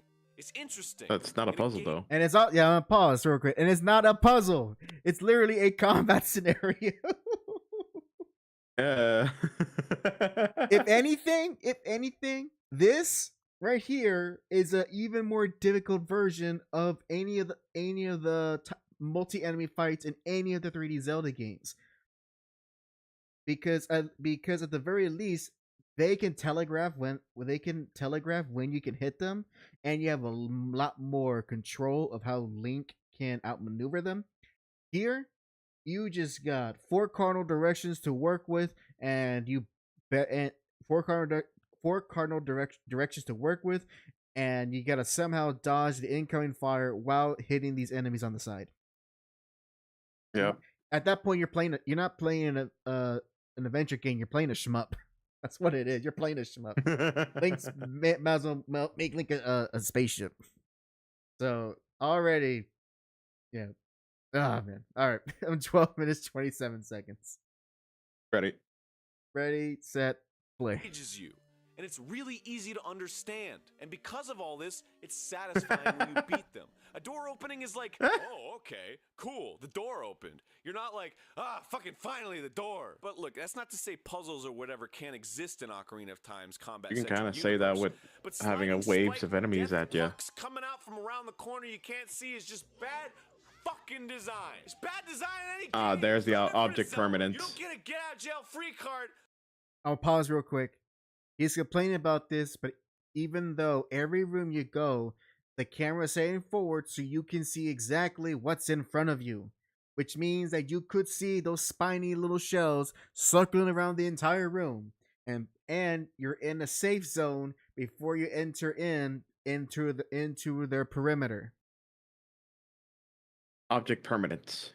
Yep, and that's for any game. That's not a Zelda thing. That's for any game. When you go into a room, unless the game's poorly designed, take a look at your surroundings, see what's there, and then make your correct decision based on what you can do and what the information you have available. Ugh. All right. See, that's why I don't think he might have played a Dark Souls game, but that's why he probably, if he did, that's why he didn't enjoy it, because as you were saying, usually when you enter a room, it will have everything there for you in terms of information. Not in Dark Souls. You can run down a hallway and then suddenly arm grabs you, you die. That's true. But that is by design. Yeah. So it gets a pass because it is by design, and plus, once it happens, you remember it, and then you don't make that mistake again. Hopefully. All right, I'm at 12:55. Same here. Pressing play in 3, 2, 1, play. You gotta roll 3 times. In the first Zelda, you see that shit. In Link to the Past, you see that shit. In Ocarina, oops! Yeah, I know. That's the nature of 3D. Object permanence. But if it doesn't work in 3D, you change it. If the formula doesn't work, you change the formula. Why do I gotta leap across these platforms? There's no challenge here. I hold the joystick up. Just because the scenario's treacherous doesn't mean the game is actually treacherous. I could have just walked forward in a straight line. You could say the same thing close my with... eyes here and do this. Is that treacherous? Can I just close my eyes and shoot at terrorist insurgents and be like, oh, I'm fucking fine? Hey, or better yet, how about some nice, interesting combat scenario here on these platforms, huh? Like some kind of enemy that'll circle around you and you just gotta time your jump across, or like block his path with a bomb or something. Or like, how about an enemy you have to slash at enough to knock it off the edge? But when you slash him, he also kind of slashes and knocks you back like another well-designed enemy in some other fucking game. I just made that up. I didn't even... And it exists in a good Zelda game. Oh man, enemies in a good Zelda game? Are you talking about me? No. I'm not talking about... But then... Pause. But then the object permanence will get you, and you'll complain that you're getting hit by the spinning thing. Yeah, the platforming thing, that's a non-issue, because, I mean, is that really a complaint? It's like, oh, why do you have this thing for me to jump to? You say that about Mario. Yep. It's just like I'm trying to see from his point of view, like if there's nothing that makes the jump hard, I can see how it would be like, well, why put that there if it provides no challenge? To which I guess I would say to him, well, why not put that there? Also, at the same time, you can say the same thing for... You can, like, put it down to its basic element and say, well, the goblins, I forgot what they're called in Mochablins. Link to the Past. It's always Mochablins ever since the beginning. Okay, so with the Mochablins that are in Link to the Past, or even hell, a guard, to a certain point, you get used to them to where they provide no challenge. So then you could say, well, why put the guards there? Why keep respawning the guards there, since I already have so much things? They don't pose a challenge to me. You know what? That is true. That's very true. And even in A Link to the Past, when there was chasms, of course you couldn't jump it, but it prevented a trap because if an enemy hits you, you can fall down and you can either you lose health and especially if you're in a multi-level dungeon, you fall back down, losing progress. Same thing happens in Ocarina of Time because an enemy can still hit you, and especially in the Death Mountain example, you can fall into the lava. Yep. So it's still a dangerous chasm. It's still a dangerous chasm, and if you defeat the enemies, it becomes less dangerous. Or if you somehow mess up your jumping, well, that's on you. Because it's like he says, very simple. You just move forward and you let the game do the automatic jumping. Like the only time I'll ever agree with him is if the jumping itself gets janky, because it happened to me on Wind Waker. Funny enough, on Dragon Roost, when you go up to there's like a bridge, and of course, like I'm assuming that's the point. Once when you see the bridge, that's the point you learn to not be slashing at it. So instead of trying to slash at it, I try to go through the Macablin that was there, but I instead jumped from the bridge to the ledge to the right side, and the game decided, "Oh yeah, you made it, but we're gonna send you back because we think you fell." Well, lovely. But it was a funny moment. But Now, like, if things like that happen regularly, then yes, I would say, yeah, maybe I'm trying to. adding in jumps I'm thinking of. would be issue. Thinking into what Breath of the Wild and Tears did to resolve this issue that Arin has, and I'm thinking, honestly, again, the environment itself is treacherous, but as far as specific platforming, maybe some of the more uh more platformy shrines have that. That's really about it. Well, even then, like, depending if it's a shrine or if it's open world. If it's open world, then God forbid, or not God forbid, but like, kind of like how most of the times, like after a while, they're like, oh, yeah, you can do the puzzle or the platforming, or you can build an air bike or a helicopter and just fly. Very specific to Tears.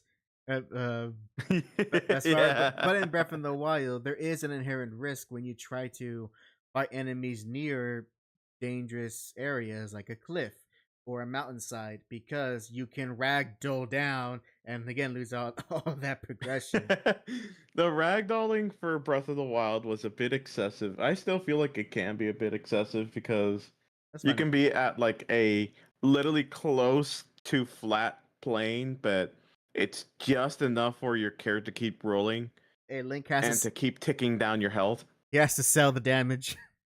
It's like the Mexican soap opera. I'm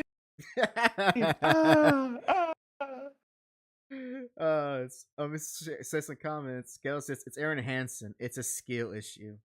Most of the time, yeah, it is. Yeah. And Johnny says, "Why is that cartoon angry? He's a grump." That's why. He's yelling at the clouds. That's why. Specifically, he's yelling. He's yelling at a. Actually, think about it. He's yelling at a Wii remote with a Link hat on.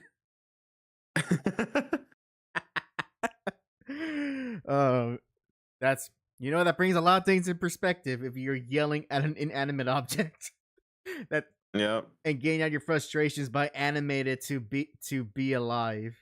I'm making you alive so that I feel satisfaction on pissing on you.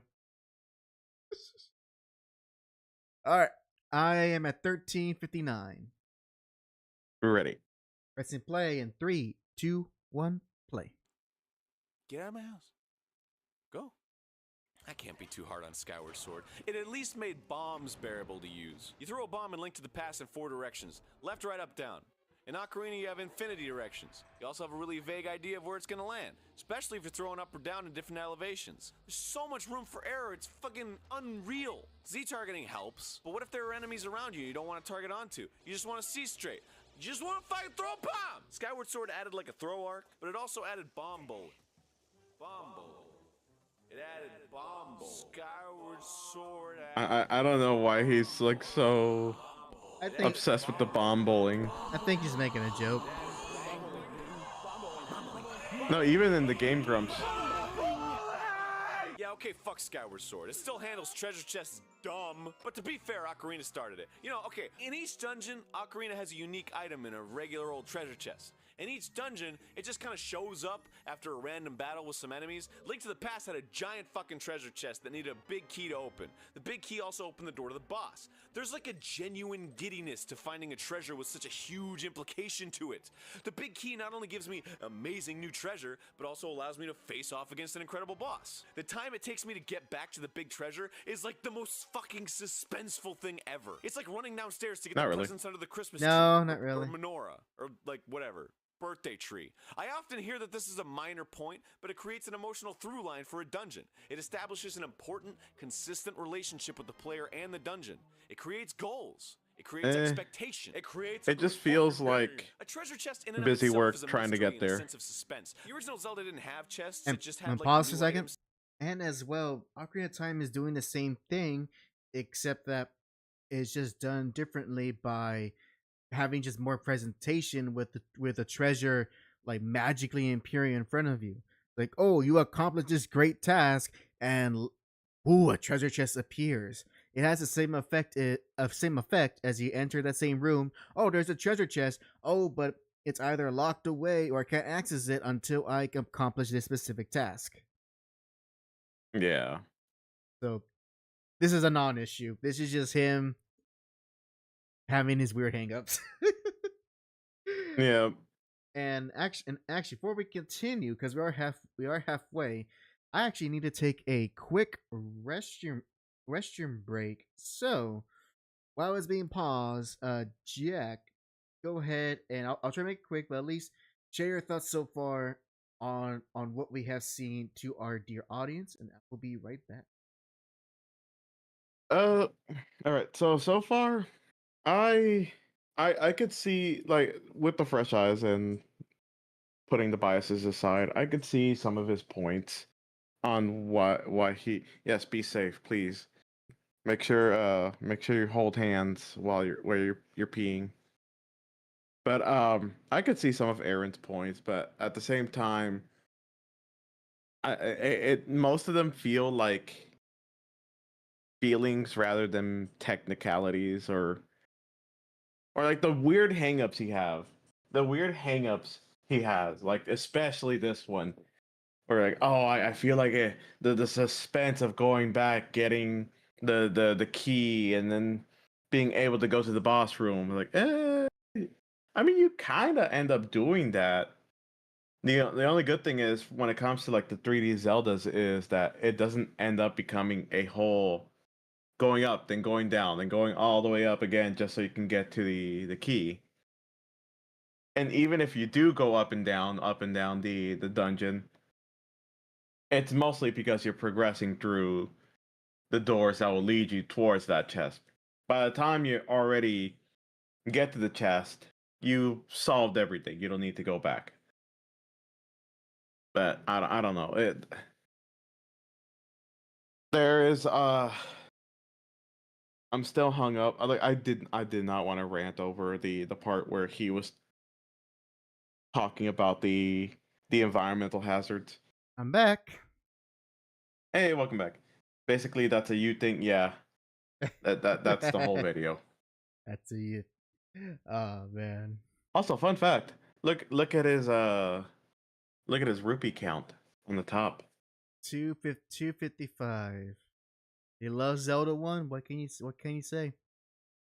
Well, not just that. That's like the limit before you go to 256, and then like it overflows.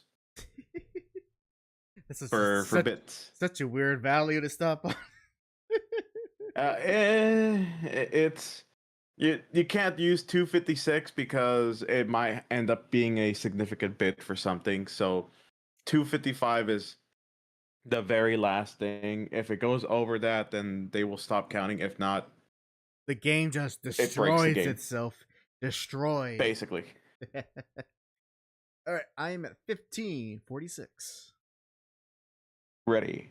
Pressing play in 3, 2, 1, play. Sitting at the end of like a long hallway that built up tension. It gave you time to wonder about what it was and how it worked. Link to the Past added chests, which was another means to I the love same how goal, you building win a suspense. It's ladder. I fucking forgot you just secret win a box you see ladder. present, you're like, oh god, I want to open it. Simply walking to the chest is all I'm gonna do that the suspense in you Home need. Depot When next. you arrive, the payoff is instant. It opens right away when you hit the button. It shows what it is, done. I know, it may not appear epic, and it may seem kind of silly and video gamey, but the feeling of suspense is real and very valid. Ocarina decided to add in bullshit. Link opens up the treasure chest all like, what the fuck is this? Oh my god, I'm amazed. Who cares that he's amazed? I want to be amazed. Just show the fucking treasure already. I beat the dudes blocking it. I mean- I climbed the ladder or whatever and got here. Why do You I know- gotta wait? Just Well, because the look, game needs to be I'm all playing epic. pause.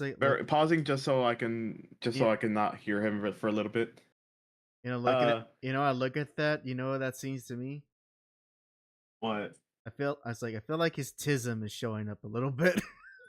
Yeah, and like the thing is that he complains about the timing of Link searching and then the music trill and everything.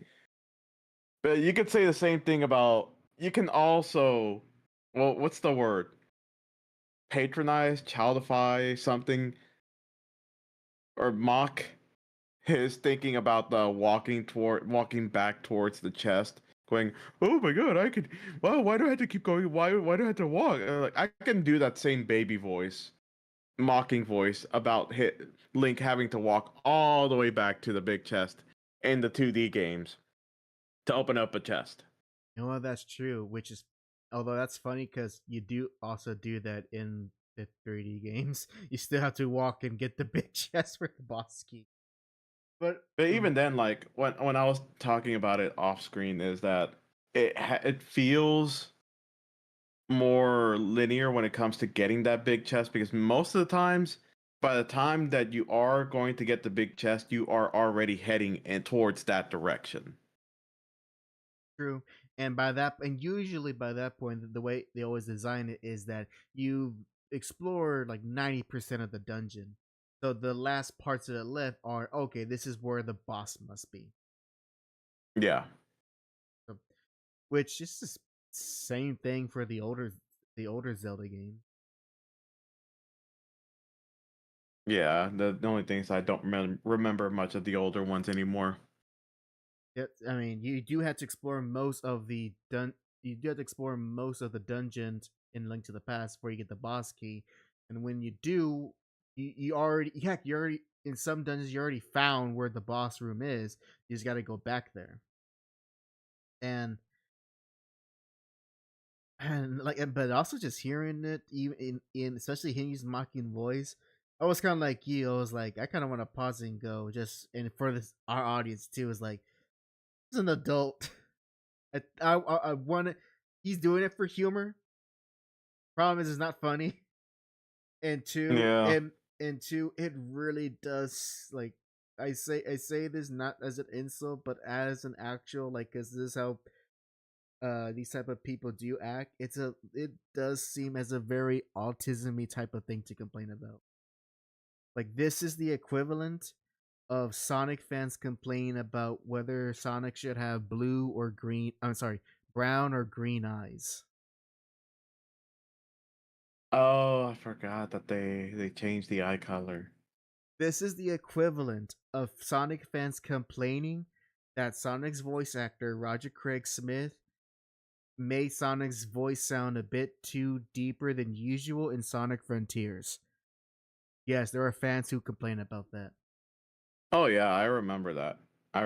Because they were saying things like, "Why isn't he like so cheery?" And like when the devs and the voice actor explained it, they're like, oh, "Okay, well yeah, it makes sense. The story's pretty heavy. He's not gonna be like, hey, chili dogs, yeah." Sonic, this is a very serious issue. Amy has been digitized. Well, that sucks. But Sonic doesn't sound like that. And it makes me mad when he does, because that's not what he sounds like. Time to hackle. Time to cancel hack again. This time for ableism. Ableism. Yeah. I think that's the wrong one. I'm sure Arin can walk. I don't know. I don't know. Either case, it's a very on the spectrum complaint. It's a non-issue. It's just Yep. Which very diehard people will only care about. So like again, just this is just going towards the whole his first statement of shouldn't we be looking at this critically, but then talks about a more of an aesthetic issue. I'm not making fun of the statement. It's just like he's pointing out an aesthetic issue for him. I am laughing at the absurdity of the statement while also realizing that yes, he needs, if he wanted to add this, number one, don't do the mocking voice, and two, just say that what your preference is, that you prefer something that it you know, it's kind of funny. I think because the way he thinks and the way in his mindset, he really does not like things that waste your time. Although I will say it on this though, to give him some benefit to maybe not an Ocarina, but let's go with Wind Waker. For example, the changing the wind in Wind Waker. I'm playing the GameCube version of the game. Mm-hmm. So every time I do the change in wind, I always have to see the same cutscene. Which, for the most part, I mean, it's only like 2-3 seconds, but if you've seen it 1,000 times and you keep constantly having to change the winds, it gets old. It gets old, which is why in the remaster of the game they did, or was it remaster or remake. I keep mixing up the two words, so please correct me. So at the remake they did change it to where like you see it once, then after that, after every single time, it's just like, okay, you did it, now go do your thing. So yeah, actually, yeah. In that perspective, especially playing a game for long periods of time, it would get annoying to having to view those type of small scenes that are the same thing. And again, I guess it just shows that from how our brains are, because playing through all of Ocarina, playing through some of Majora, some of Wind Waker, all of Twilight Princess, all of Skyward Sword, I never got tired of the opening chess animations, but the only times that type of stuff ever annoyed me was actually in Twilight Princess, where for some reason they always have to do it reintroduced whenever you get a rupee. Yes. And now, granted, they only do that every time you boot up the game. They don't do that throughout your entire playthrough. It's only when you exit and come back to it that they do that, as if you're going to forget that a blue rupee is worth 5 rupees. See, I think the only reason why that's the case is more of a technical issue from the dev side. I don't know how the development stages were for Twilight Princess, but I truly feel like there must have been something that they forgot, because of course, as you said, when you boot up the game and then you find the rupees and you keep doing your playthrough, you don't keep getting that same animation. Only once when you reboot the game does it play. So that means that it's more of a coding issue that they ended up forgetting to do or fix or something. That's probably it. Or one that they probably just allowed it to let it slide because there wasn't enough time, and it was something that wasn't gonna be game breaking. Yeah, basically. Unlike why try to fix it if you don't have much time left? Yep. Unlike Skyward Sword, that I kid you not, you had to Did you know? It's a tangent, but did you know that Nintendo had to send out a patch for Skyward Sword on the Wii? Really? Oh, that's right. Yep, and now Yeah. and to access the patch, because this is before Nintendo really had an actual online structure to work with, you had to download the update through the Wii Shop channel, and then you get the Zelda, Oh. and then you get and what you download it, and then you had to then and it appears as like any other software on the Wii menu, and you have to start it up, and from there let it do its thing to then patch the Zelda game, and then it's fixed. So that was the only way they could have patched the real bad the real bad save data corruption issue that the game was having on release. Yeah. It's just funny to think of. It's just funny to think about. And now, if you don't have that patch, and you try to play Skyward Sword on the Wii, Mhm. you're more you will get you will have a higher risk of getting your save data corrupted. Oh. Yep. If you ever want to play that game, the best way currently is to play the HD remaster, because that issues along with other issues are fixed. I think there might have been you could have gotten, don't quote me on this, I could be wrong, but back in also on the Wii U eShop, I think you also could have gotten Skyward Sword as a downloadable game, and they also fixed it there. Don't quote me on that, I could be wrong. But to turn to the main point, much as I'm making fun of Aaron's point here, and he's certainly not making it easy for me to see his point of view with the way he's sharing it. Mhm. With how Jack described it, I can understand how that is something that could be annoying for him, especially if it's something he has to see all the time, and he when it comes to games doesn't have a lot of patience when it comes to Yeah. games. So with that, all right. So I'm at 1636. Same here. Pressing play in 3, 2, 1, play. Pick a 3D whooshy whooshy because of all the graphics and polygons and all that whatnot. I gotta wait look at how many chests I can open in that time. God, there's so much waiting in Ocarina. You gotta wait for a door to close. You gotta wait for a character to stop talking. You gotta wait for the dialogue box to tell Don't you. pause. You could skip that. 47th Yep. goddamn time. Also, don't Wait for the don't switch to make a pause. music But tone and again, open a door he's not across the room. Wait for Link to go flying he's backwards not and then considering jump the off fact that ground. it's a Wait for more bombs to blow up. graphically How intense fucking game than the long previous does it take games. to switch between worlds? Yeah. You gotta play the Prelude of Light. Say yes. Watch the cutscene. Walk up to the Master Sword plot. Watch the cutscene. Walk out of the Temple of Time. Play whatever song brings you the closest to where you want to go. Say yes. Watch the cutscene and walk all the way to where you want to be. In Link to the Past, you equip a mirror, press a button, you're there. You still had a What the cutscene. fuck am I doing? Wasn't fast or wasn't long, but It still. was short cutscene, and you only transport to the different worlds. You still have to walk to your Waiting location. is the bane of exploration. Why would I want to explore in a world where I gotta waste useless time just to check a fucking room? You should never, ever, ever hit that point where you're like, I'll check that room later. In a game about checking rooms! I mean, you're exploring a world, right? And then they decide, hey, we're gonna streamline the dungeon process. Guess what? You enter a dungeon, halfway through, you get an item that helps you through the other half of the dungeon, and then you use that item on the boss to render it hittable. And then you hit it with a sword, typically in a pattern of 3 times. But that part can vary.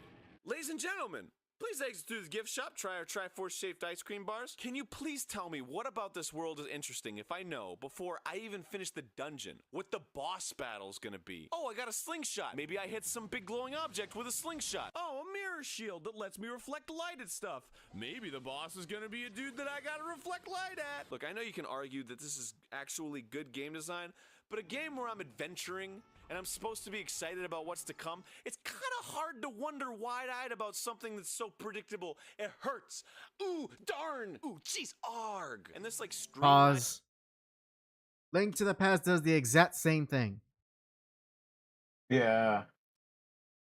And even then, like you can even argue that it's worse for 2D Zelda games because for the most part you end up just whacking the boss with your sword constantly. Mm-hmm. And especially with Link to the Past, a lot of it is just a lot of it is just you use the item to either damage it or stun it, and then you hit it with your sword. Same Yeah. thing like Ocarina. Yeah. Maybe not every boss. Maybe that's the big difference. Not every boss in Link to the Past you defeat it like that, but it existed, and you will get a critical item to help you with that in that dungeon in Link to the Past. I mean, that's kind of And one of yes, the. you can't. I mean, that's kind of one of the big things. Go ahead. That's kind of one of the big things about Link to the Past. I mean, I'm sorry, Ocarina of Time is that it's basically a 3D version of a Link to the Past. Yeah. Which is not a bad thing because again, when you really think about it, this is the when's Link's Awakening? Oh yeah, Link's Awakening came out between Link to the Past and Ocarina. So this is literally the 5th Zelda game to ever exist.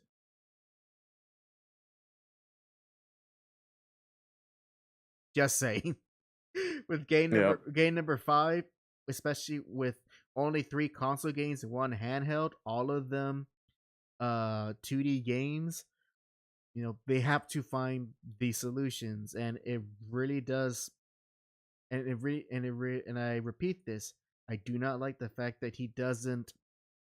I don't want to use the word benefit. I don't remember what the word is, but he doesn't give the context that this is not only the first 3D Zelda game, but it is an early 3D game in general, and it's going to Yeah. and you have to cut it some slack. The fact that the game is even still playable nowadays, even with the not so great frame rate it has, speaks volumes to its design. It's actually pretty good that it has, when it comes to boss fights, a more straightforward and easy to approach design because of the way how this game plays. They knew their limitations, and so they worked within it. I'm pretty sure if they wanted to do a lot more, they could have, but you have to work with what you got, not with what you want. Yeah. You got anything else to add before we move on? No. Go ahead. All right, I'm at 1844. Same. Racing play. 3, 2, 1, play. The process in Ocarina is present even outside the dungeons. Every little piece of this game is just hopping over some roadblock that needs you to do some specific thing to make it to the next roadblock. It's a game about jumping through hoops. Superman 64. Hey man, there's a closed door. Not a fair Find comparison. The symbol, hit it with a slingshot. Another closed door. Find a key. Another closed door. Press a button. Another closed door. Give this dude a letter from Impa. And again, look, there's some exploring, but a random secret cave in the ground isn't gonna lead you through a complex catacomb with a mini boss at the end. It just won't.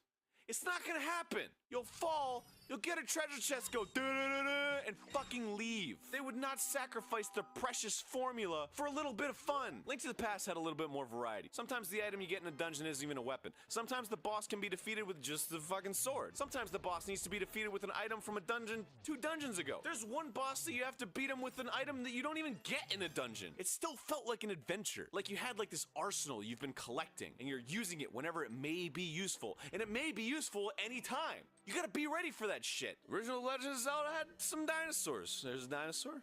So look at that dinosaur.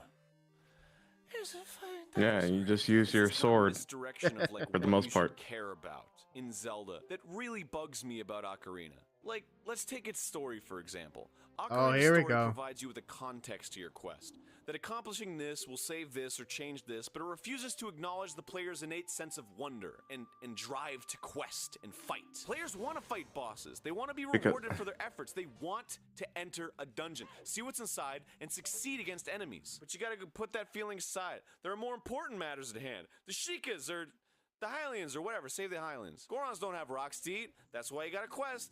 Gorons gotta eat. The fuck are the Gorons? I don't even care. And then what we're left with is what feels like a formality. Sounds like Dungeons with his. doors that need to be opened, bosses that are beaten in the same fucking manner every time. I think the idea Press that pause you're second. told you're Oh my gosh. Yeah. Okay. Gosh, you know what's crazy? looking at the time, Mm-hmm. we're not even able to finish this. No.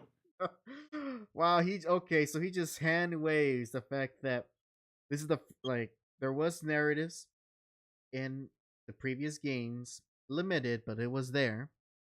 This is the first time they try to actually get the engagement player by having a very uh with having a cinematic focus to its story. And again, I mean, Eric, it gets in the way of the gameplay that everyone wants. To his credit, Mm-hmm. Breath of the Wild and Tears of the Kingdom, they circumnavigate this. You know, you're not really you're not really disrupted by cutscenes a whole lot unless you are actually doing story quests. Mm-hmm. And so that's again something a lot. That's one thing that the Zelda games have now. I'm sure he very much appreciate. But I also don't. But I also don't like that, especially in this real first attempt to expand upon the Zelda lore. That he really does hand wave it and like shows that he does not care for it, which is fine. There are people who will play games and skip every cutscene because they do not care about the story. That doesn't mean that the way they play it is the right way to play it. Yeah. In fact, it's almost kind of insulting.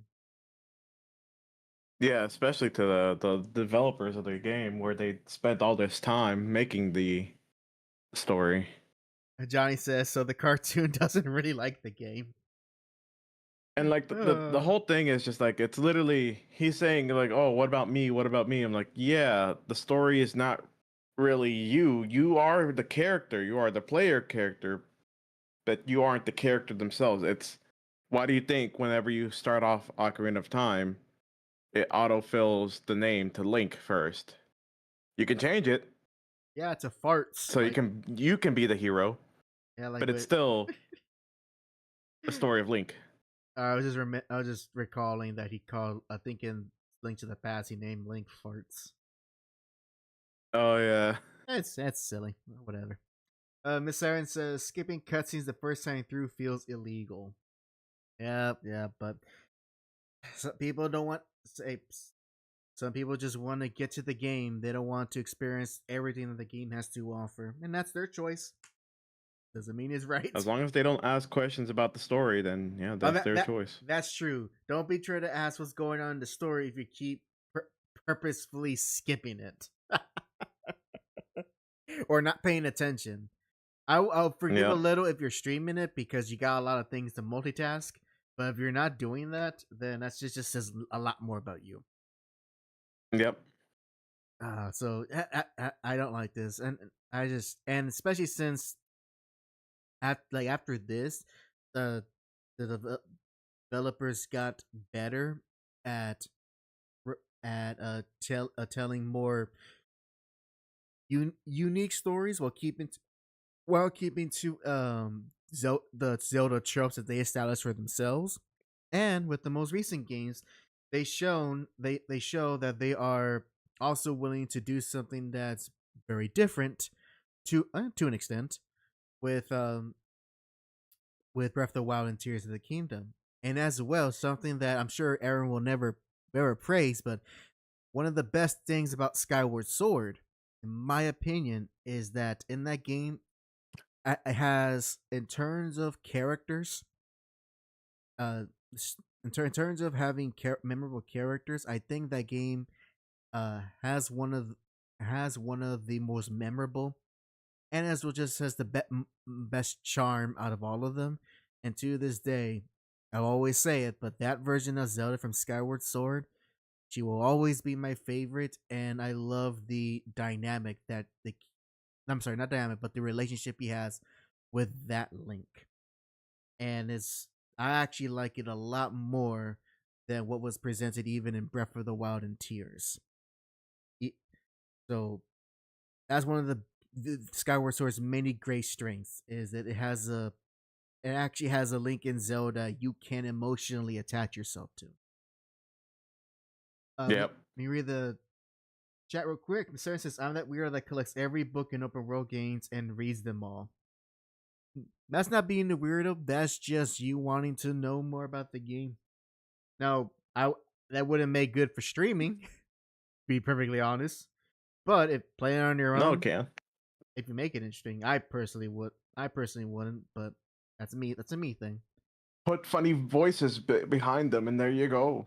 Only got like 2 voices, and both of them are bad. You can't make an old man voice. Oh, I can sound like an old prospector. I got my divine rod link. Them go them Hyrule hills over yonder. Where over yonder? Yonder over yonder. Stole that joke. Sorry, you can shoot me now. All right, and unfortunately, we'll have to call it here for tonight. It is getting late, and hey, at least we made it 2/3 into the video. Yeah. So we will finish the final third in the next episode. You know what's funny? I was real. I want to say that I really was coming with a more positive perspective, and to Arin's credit, a lot of the things that he finds fault with Ocarina have already been either changed or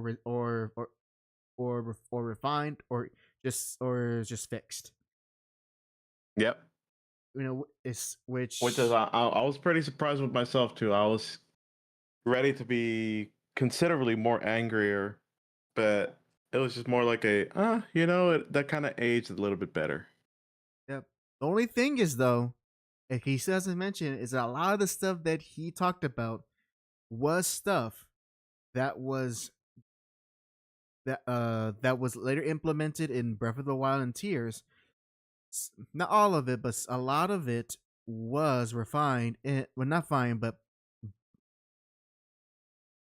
it was experimented on and was successful in A Link Between Worlds, which I remind you came out a year before this video, meaning that all of his criticisms about Ocarina of Time were already fixed in a at the time the most recent Zelda game. Mm-hmm.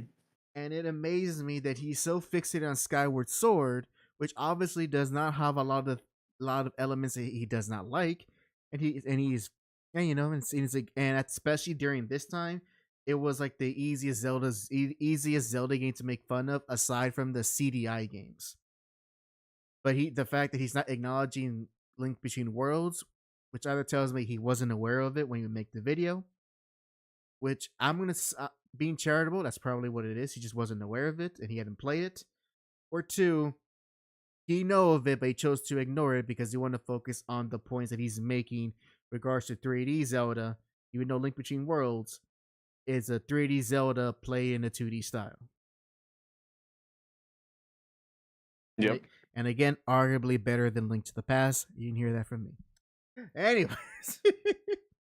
All right, let's start wrapping things up. Jack, go ahead, share what you got to announce until the next episode of the HAC JAC Show. So for this upcoming week, tomorrow there won't be any streams. Wednesday I will be doing my streams for I think I had it set up for Hollow Knight. I'll have to double check, but we will be having a stream on Wednesday. Thursday we'll be having a stream for Sonic Racing. The game is coming out officially for everyone on Thursday. So we're going to be playing that again. Anyone will be able to join in. I think up to 2 more people because I have Winter joining me. And from there, I think it's only going to be 2 streams this week. Next week, actually, I'll hold that off. I'll talk about that with Hack a little bit later. But that's about it. Alrighty then. And as for me, I am about to start the editing process for my next video on my solo channel, continuing reviewing the Blood and Thunder storyline from Marvel. So expect that to release later in the week. I will also, in continuing on the writing portion for the next Spider Blood, so that's still in the middle of that process, and the Iron Man video that I recorded with Ghetto, that is also still in the editing process. So I'm still working on multiple projects right now, but the Blood and Thunder one will be released this week. And I also will be going live on Friday with Virgo to continue my impromptu playthrough of Mega Man 5. Since I for context, I did that to make up for the lack of streams and videos these past 2 weeks. So there you go. You'll get to have more of me again as Virgo and I go through Mega Man 5. So expect that this upcoming Friday night. And that's all I have to announce. So thank you very much for joining us on episode 224 of the HAC JAC Show. We appreciate you guys watching this live, and anyone who watches this on the replay. Yeah. I keep forgetting I'll do the YouTube stuff, but really all thing you need to do, just give that little thumbs up, a like, and comment if you want to share any comments. That's really it. That's all I gotta say on that. With that, thank you very much for watching, and this is HAC and JAC. Sign out. Have a good night, everyone.